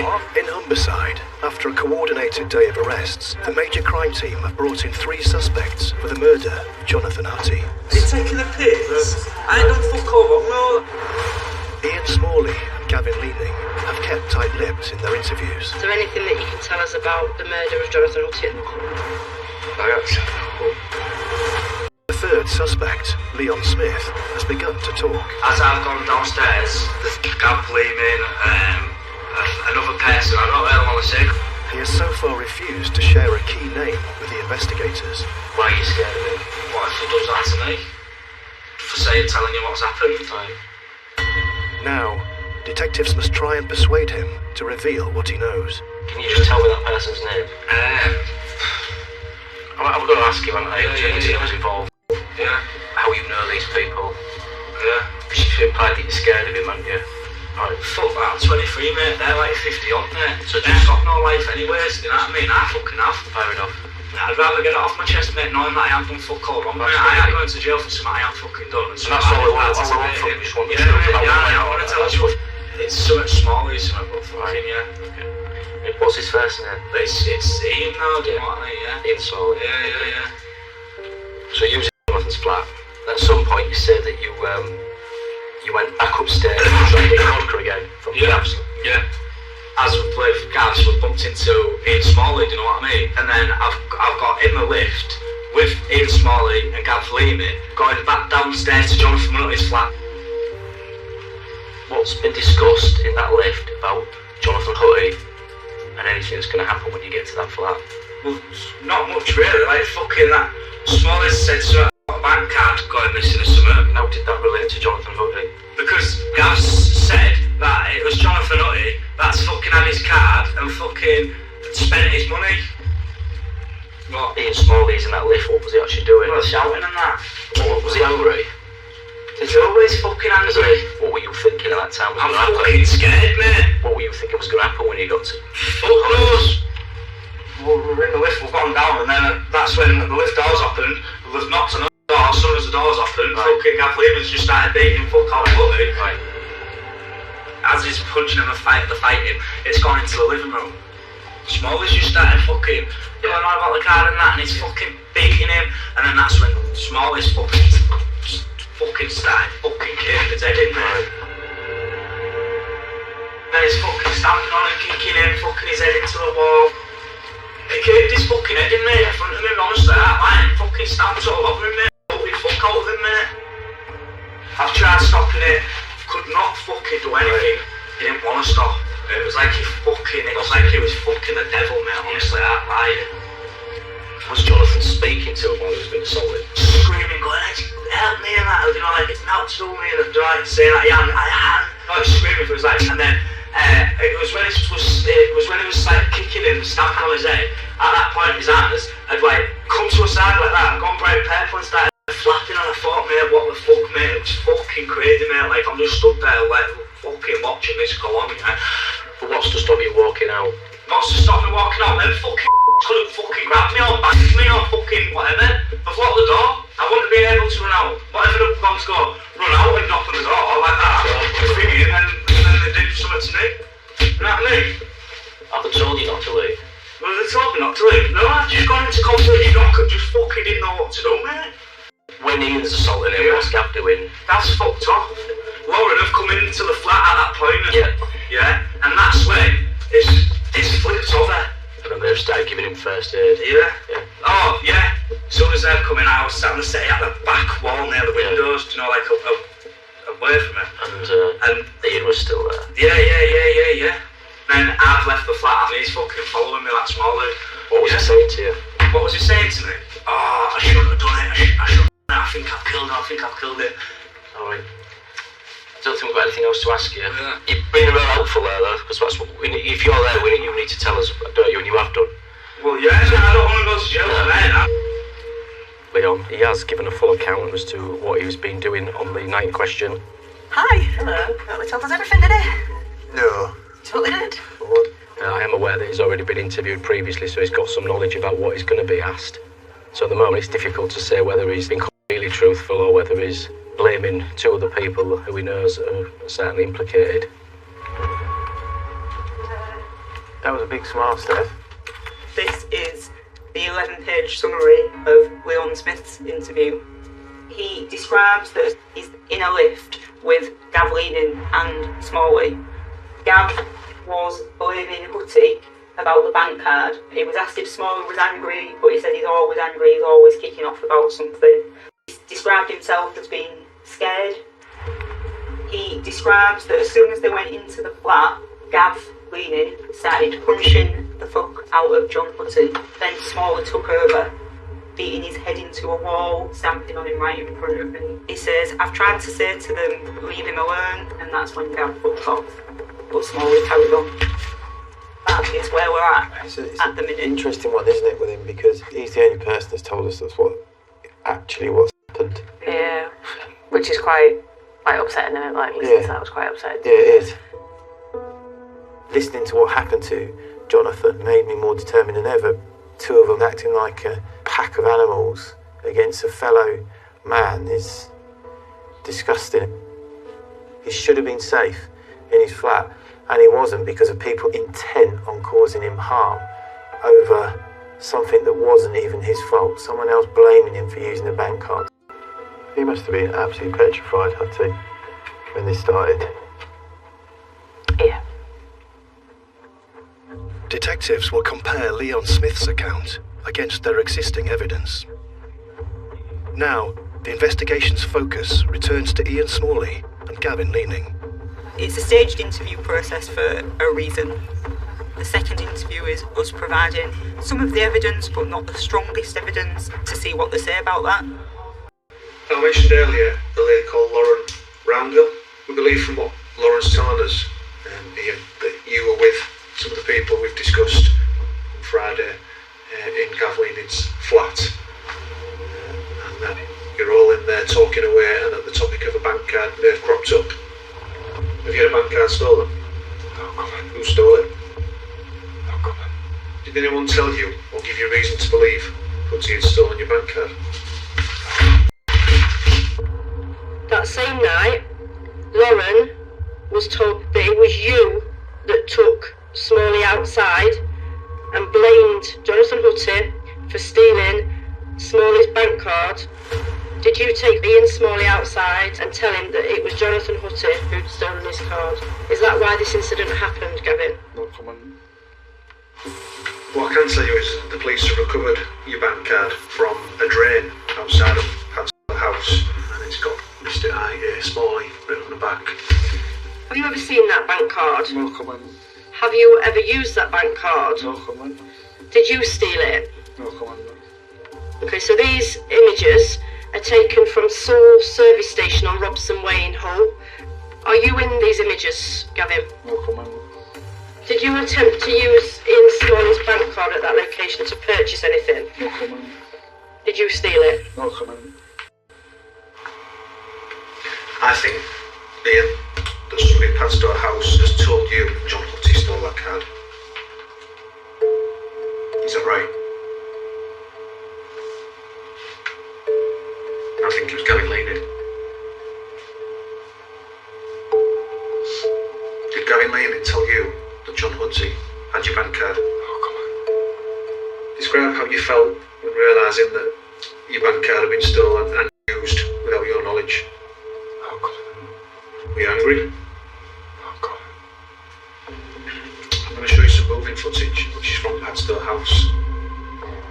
So what we see is you, Gavin Laney and Leon Smith in the lift. Ian, how would you describe your demeanour in that lift? The way you're acting, the way you're standing, the way you're moving about? Is that normal behaviour for you?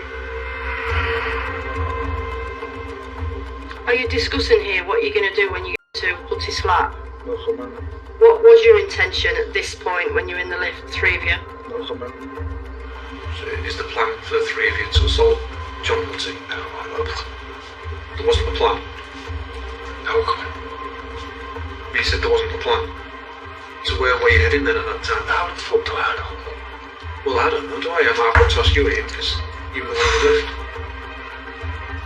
We believe that is the three of you heading down to John Hutty's flat just before the assault. Is there anything you want to say about that footage before I move on? We have two statements from the prison officer at HMP Hull. Whilst he's speaking to you in your cell, you've said, "You wouldn't believe it, that guy I was on bail for the assault is now dead." Do you remember saying that? You then said, "I've got no to worry about, it was Smalley. Ian found out the card had been used, was going to assault him as payback." Tell me about that. You then said, "Me, Leon Smith and Ian Smalley all left my flat and went down to his flat in the lift." Well, we've just shown you that on the CCTV, haven't we, Gavin? Had this been planned? Was this what you was talking about in the lift before you went to his flat? You then say, "Then I went outside." We've checked all the CCTV of people going in and out those Padstow House flats. At no point during this relevant time period, during the assault, at no point are you seen to leave. Is that because you didn't leave the flats at any point? You then said Leon Smith and Ian Smalley went into his flat and assaulted him. How do you know that Leon Smith and Ian Smalley went into Jonathan's flat and assaulted him? Is it because you was present and involved as well, Gavin? If that's the case, Gavin, then tell me what you know. With Smalley and Leaning's latest custody interviews drawing no admissions. I'm not scared of it, is he? No. Is he touching his head? DC Steve Story and DS Rachel Hall have been preparing for their next round of questioning with Leon Smith. Yes, told us Ian Smalley was quite angry and he was quite scared, but we don't believe, to be fair, that he actually does look particularly scared in that situation. I mean, I don't think he's threatening him. I think he's probably just about what he's going to do to her. If detectives can demonstrate Leon Smith knew an attack was planned and went along with it, this could be enough to charge him with murder. If Leon expected a serious assault to take place, it could be joint enterprise. We're going to be putting this CCTV footage to Leon in the next interview.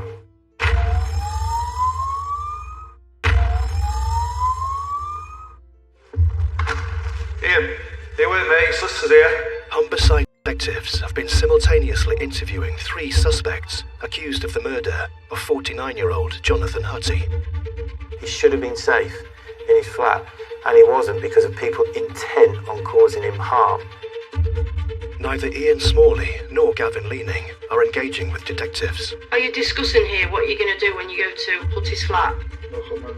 So where were you heading then at that time? How the fuck do I know? A third suspect, Leon Smith, admits to being present before and during the attack. What were you thinking at that time? I'm fucking scared, mate. Gav Lehman's just started beating fuck all Buddy, and then that's when Smalley started fucking kicking his head in there.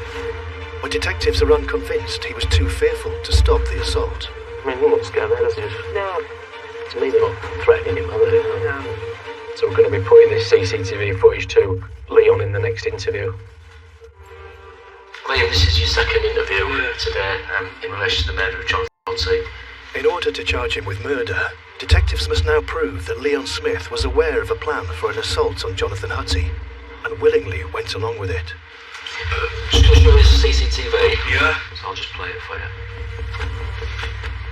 What's going on there then? No, he just bolted me in my leg, mate. Why is he doing that? Fuck knows why he's doing that. So he kicked Why your has leg? he killed someone? Exactly. Exactly. Yeah. He's screaming at me and that in the fucking lips. What's he wound up about? What's he wound up about? Well, obviously his fucking bank card. She's very animated. He's sorry, banging the walls and kicking out and he even grabs you at one point. Yeah, I know he does. Why does he grab you like that? To say something to me, whatever he's saying to me. Right. Are you scared at that point? What do you mean? Obviously, would you, but... Not, well, you don't look scared, I'll be honest. Yeah, I know I don't look scared, You mate. look quite relaxed. Yeah, I know I look relaxed, because I'm fucking... only got... because I'm smoking a cigarette, I've got a bottle of vodka in my hand. You can't just say it, but because of my facial expressions, I aren't scared, because you don't know how I'm feeling inside. No, but you look chilled out, you're Yeah, I might look look quite, like you're that. patting him on the head. I ain't patting him on the head. Well, you rubbed his head or something. No, I didn't rub his head. I've like, fingered it, like, tapped it to say what you doing. Do you know that Jonathan's going to get assaulted when he No. gets to that flat? No. That you're saying in the lift you don't believe that they're going to assault Hussey, you don't think it's going to go that fast. What is it you're scared of in the lift? I've got bolted and I've just been screamed at and pinned up to the fucking mirror in the lift. I didn't expect him to just start fucking punching fuck out of them both of them like that. What did you really think was going to happen? I just thought they'd have fucking had a little confrontation, a little argument or something, and that'd have been fucking it, mate. I didn't think that'd have fucking happened, mate. DC Steve Story moves on to Gavin Leaning's account that he was not present during the assault. I'm just going to put to you what we've had in a statement from a prison officer. What this prison officer says is that Gavin's told him when the three of you left Gavin's and went down to Jonathan's, Gavin went outside and it was just you and Ian that went into the flat.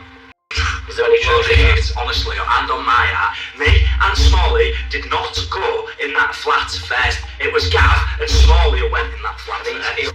You're adamant Gav was there and he was... Yeah, because it was. Yeah.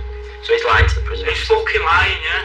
And I know it's a fucking murder thing, and I know that you're all going to be looking at what everyone's going to be blaming each other on that. But you want to be looking at me and thinking, you know what, this kid's opened his mouth, mate. Well, maybe and this kid's opened his mouth, and you know what, none of them would have done that. People are You never know what, none of them. Leon, what I'm saying is other people are helping us. Yeah, I know, yeah, obviously, but fucking how could you know the details? Yeah, I know, but she's dead now. And I appreciate I that. realise that I'm the one that's alive, mate, and I'm the one that was there, and I know what happened. Yeah. Just going to Lauren Roundell, yeah? Yeah. Okay. In a video statement that she's provided, she's described coming back to the flat when obviously you and Smalley are there and Jonathan's laid out. Yeah. And I think you said you were sat on the sofa. Yeah. Yeah, so she does say that you were sat on the sofa. She describes making no attempts to help Jonathan. Making no attempts to help Jonathan. I was petrified for my fucking life, mate. You know what I mean? I was in shock. So why did you not call an ambulance? Why didn't I call an ambulance? Why? Yeah. Because I'm fucking scared for my own life, mate. Well, it was Lauren that called the ambulance. Yeah, I know. I've heard of people who rang the ambulance. She says that you told her not to call an ambulance. Why would I say that to her, though? Why would I say that to her? That's what I'm saying, though. Why would I say that to her? Did you say that? No, did I fuck? No. Did you say that you'll be alright? No, did I fuck? There's one thing I said on that way out of that fucking flat, yeah? I said one thing. This is nothing to do with me. She didn't speak to no little sluts or fucking up like that. I've ran out the flat at my opportunity to fucking run out the flat. So all this shit, what they're all saying is a load of fucking shit, mate. Fucking bombed out. Fucking bombed out.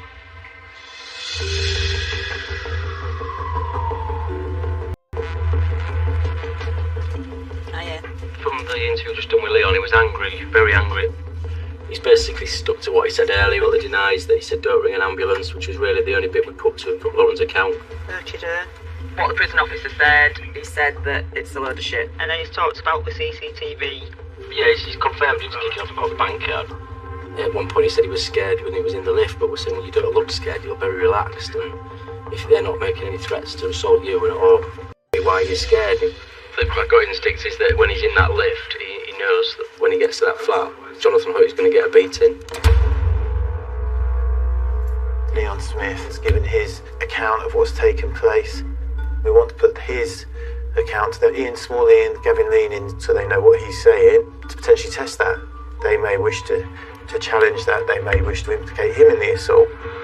Detectives will also put their strongest evidence to the pair in their third and final interviews. Kevin said, but forensic science is going to tell us there's blood of the victims on their shoes. Smalley sent messages saying I've killed someone. We'll see what happens and go again tomorrow morning.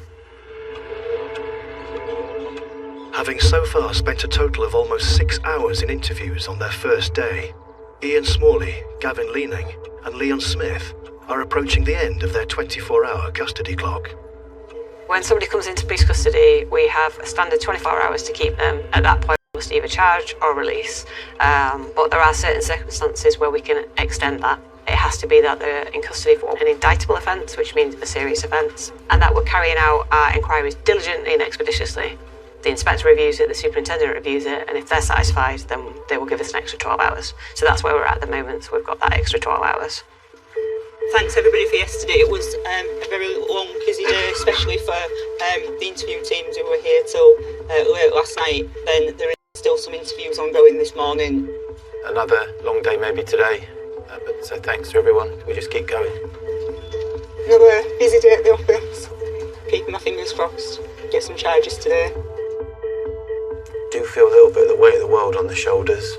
Feel the responsibility for getting justice for Jonathan and his family. If it goes our way today, I think there'll be a big sense of relief and emotion. I'm anticipating. Third and final interview, quite a lot to cover. Here we are again. We will be putting the most significant evidence to him, and also what Leon Smith had said each individual has done during the assault. Ian Smalley and Gavin Leaning are brought in for simultaneous interviews. Strategically, we don't want one going before the other one. What's coming in the third interview? We've left both till today. The tension obviously will be building up in there, but we'll complete those interviews and then that will give us an idea of the position we're in. Gavin Leaning has chosen not to have a solicitor. So yesterday, you've been interviewed twice in relation to the murder of Jonathan Hutty and your involvement in that. You gave a prepared statement, a brief one in the first interview saying you wasn't responsible for any assault, and then in both interviews to all questions you've stated no comment. Is that correct? No, I told you that Gavin Leaning had been arrested and was being interviewed. Prior to that, Gavin Leaning made certain comments about what happened to young Hutty to a prison officer. And the comments he makes to the prison officer is that the plan was, between you and him, was to rob this guy of his disability allowance. You're laughing. I don't know how you're about. You don't know what I'm on about. That's bullshit, is it? Lying. Gavin's lying. And that's what we're here to find out, isn't it? Seeing he's lying, so what did actually happen? Ian, you disagree with what I'm telling you. I'm not lying to you. You've made these comments to a prison officer. Having heard Gavin Leaning's statement implicating him in the murder, is Ian Smalley about to turn on his co-accused? It's almost like you want to tell us something. This is your opportunity.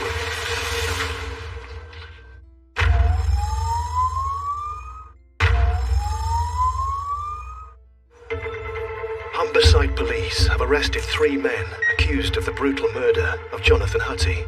Do feel a little bit of the weight of the world on the shoulders. For the responsibility for getting justice for Jonathan and his family. One of the suspects, Gavin Leaning, has told a prison officer he wasn't present for the assault. Liam has said me, Leon Smith and Ian Smalley went down to Mr. Hutty's, but then I went outside. But Leon Smith has insisted that is untrue.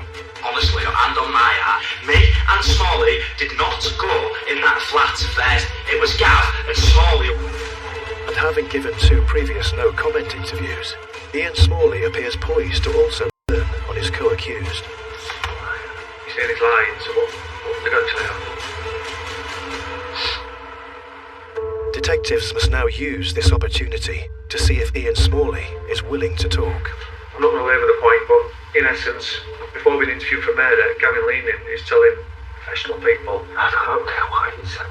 He's a fucking liar. I can tell everyone. He said it's me.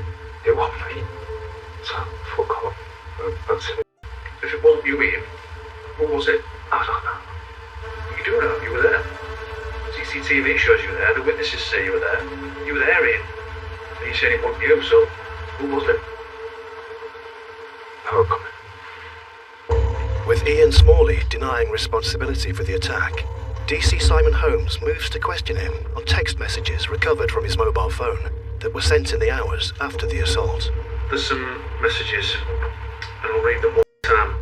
He pinched my bank card, took £500 out. He deserved it, so fuck him, mate.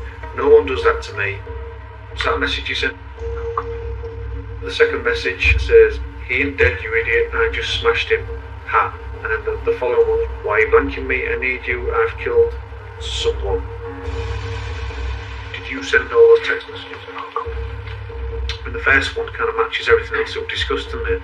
It talks about somebody taking your bank card, using it to spend £500. Are you talking about John Pussy there? What do you mean by I just smashed him? Suggesting that you assaulted John Pussy. What did you do? That you describe as smashing him. What did you do? Suspect Gavin Leaning is also being interviewed. It's just a short piece of footage I want to show you. DC Shelley Fuller is questioning him on more CCTV from inside the block of flats where the attack took place. This is from immediately after the assault, when you leave Jonathan Hutty's flat at 02:18 hours. You're resting your right hand near your elbow with your left arm, like you're in some sort of pain. Do you accept that that's what's on the footage, Gavin? Is it because it's hurting you? Is it because you've just used that hand to assault Jonathan Hutty in the attack? 2 days after the assault on Jonathan Hutty, Gavin Leaning was arrested for an unrelated incident.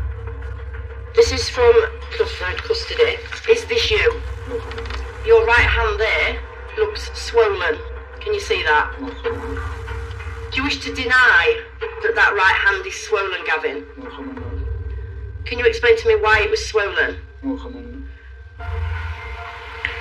I'm going to ask my colleague to show you some photographs of clothing, those trainers that you're wearing at the time John Hutty was assaulted. You can see from CCTV in the lift what you're wearing. I'm not a trainer expert, but they are identical to them trainers, the ones you're wearing in the lift when you go down to John Hutty's address.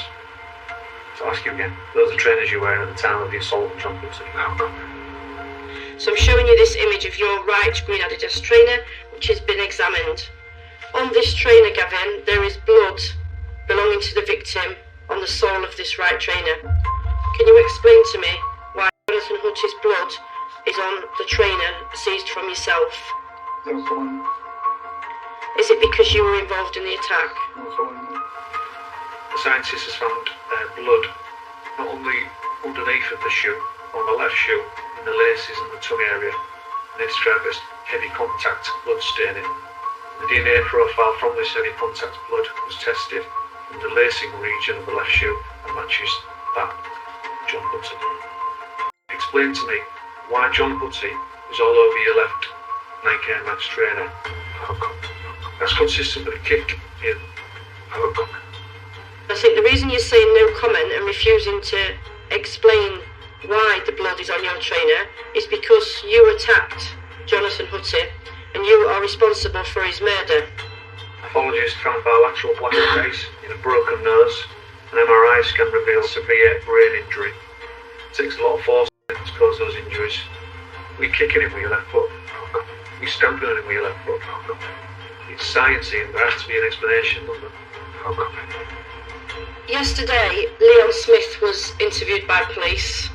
He says, you knock on the door and Hutty answers, and in his words, you followed in behind him and started punching fuck out of him. Tell me about that. Gavin started punching fuck out of John Hutty. I was like, what the fuck is going on? I was screaming, leave him alone. Smalley was stamping on him, beating his head in the wall, keep his head in front of me. The Gav's fucked off. He's still carrying on, referring to you. Saying that Gav Leaning started it, and you certainly finished it.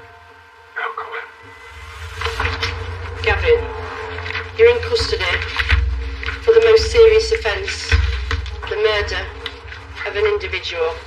Someone you knew, someone you were friends or certainly acquaintances with. Is there anything at all you wish to say about your involvement in this murder and why it took place? Look, we've got a CCTV in Padstow House. It shows you, Leon Smith and Gavin Leaning travelling down the lift to John Hunt's flat. Lauren Randall was the first person to find John Hunt having been assaulted. She says the only person stood over him at that time was you. Then there's the on your left trainer and the text messages on your phone and the evidence on the account provided by Leon Smith. I would ask John's benefit, John's family's benefit, tell us what happened. So 11:30 hours, this interview is now concluded. At the major crime team, just the initial advice from the CPS lawyer. DCI Ben Robinson and DI Sarah Petro have sought charging guidance regarding the investigation's third suspect, Leon Smith. Yeah, Leon Smith's put at the scene by Browndill, and this is supported by the CCTV footage. Nevertheless, we do not appear to have any admissible evidence about what he did while the violence was playing out. It's a setback. The Crown Prosecution Service do not believe there's enough evidence to charge him. With Leon Smith, we can put him in the address from the evidence we've had. What we don't have is any forensic evidence linking him to the suspect at this time. Those results are yet to come. We don't have any evidence of what he may or may not have done within the scene. Cheers, shall we? Bye. DS Steph Rawson has been updated on Smalley and Leaning's final interviews.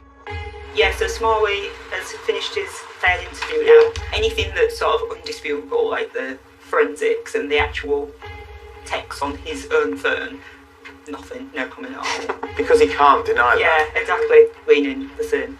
No comment. Sir Smith. Fail. Fail.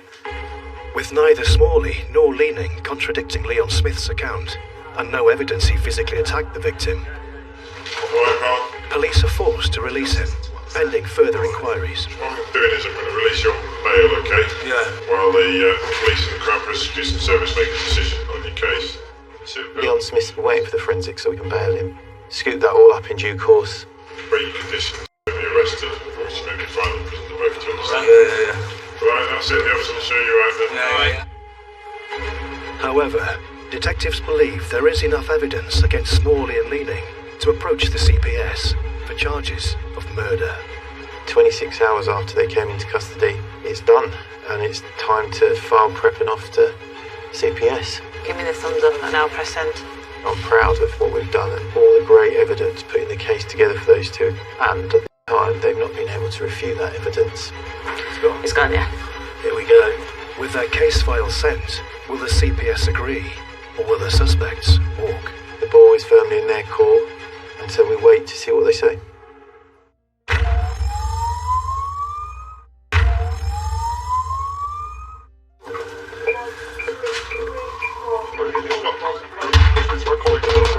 After the brutal attack on Jonathan Hutty, He died at 8:50 this morning.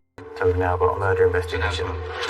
and more than 2 months of intense police work, The MRI showed a severe brain injury, most likely due to an assault. I tried my best to save him, but I feel bad that I couldn't. homicide detectives have analysed dozens of pieces of evidence. There's blood in both shoes. There's no disproving that. It's evidence. There are messages of interest. Why are you blanking me? I've killed someone. And have conducted over 24 hours worth of recorded interviews.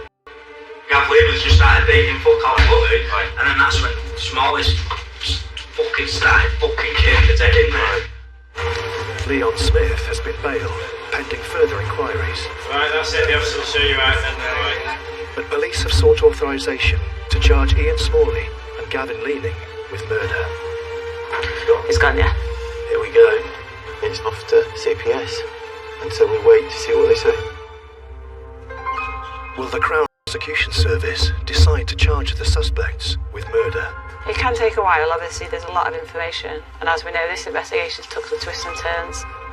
The lawyer's making a really important decision. If you're charging somebody with murder, you have to read everything thoroughly, you have to be confident with the decision you're making. Alright, thank you. We've authorised charging on murder. Yes! Let's have a look in black and white. Sarah's got up on free. She's happy with it all, and she sent it back there saying charge for Ian Smalley and charge for Gav-Leaning. Excellent. Excellent. So, all good. So, Well done, everyone. Just a bit emotional. Still home, but get in. Ian, just bring him to formally charge it. This is exactly why we all come to work, I think. We've taken dangerous people off the street and we're on that journey to give the family the justice they deserve. On the 24th of February, Padstow House, Jonathan Hutty, conscious to common law. Is there a reply you'd like to make to the charges? The element of sadness for me is Lauren. Like, Lauren will never know that this is what's happened. She's called the ambulance, commenced CPR on Jonathan, and then ended up being quite a key witness for us, which was really brave actually to stand up against these people that have murdered somebody. So for me, it's justice for her as well. Right, just stand this there, Gavin. And the charges as follows. That on the 24th of February 2024 at Padstow House, Hull, you murdered Jonathan Hutty, conscious of common law. You have a reply to make to that, Gavin. Tonight, we've won the first victory, and now we've got to start preparing and getting everything ready for court. there is still obviously the other people involved that we've interviewed over the course of the last few days. What we're doing over the next few weeks to decide if they're going to be sort of added into the suspect pool. All right, Gavin. You go.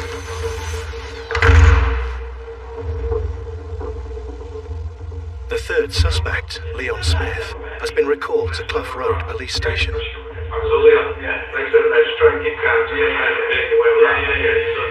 Whilst forensic evidence has come back negative, there has been a development in the case against him. All the evidence we've gathered is presented to the Crown Prosecution Service for them to review. They've decided that you're going to be charged with the offence of murder. What's that? I'm going to jail. Just one step at a time. Just one step at a time. Since we had the initial charges authorised for Ian Smalley and Gav-Leaning, we've had a barrister appointed to the case. She is of the opinion that there is enough evidence to charge Leon Smith with murder as well. On 24th of February 2024, at Padstow House, murdered Jonathan Hutty, contrary to common law. Part of the reasoning is that there does appear some sort of joint activity. They're all in the lift together. Ian Smalley has been seen doing the kicking gesture, and our assumption being that's some sort of conversation about what's going to take place.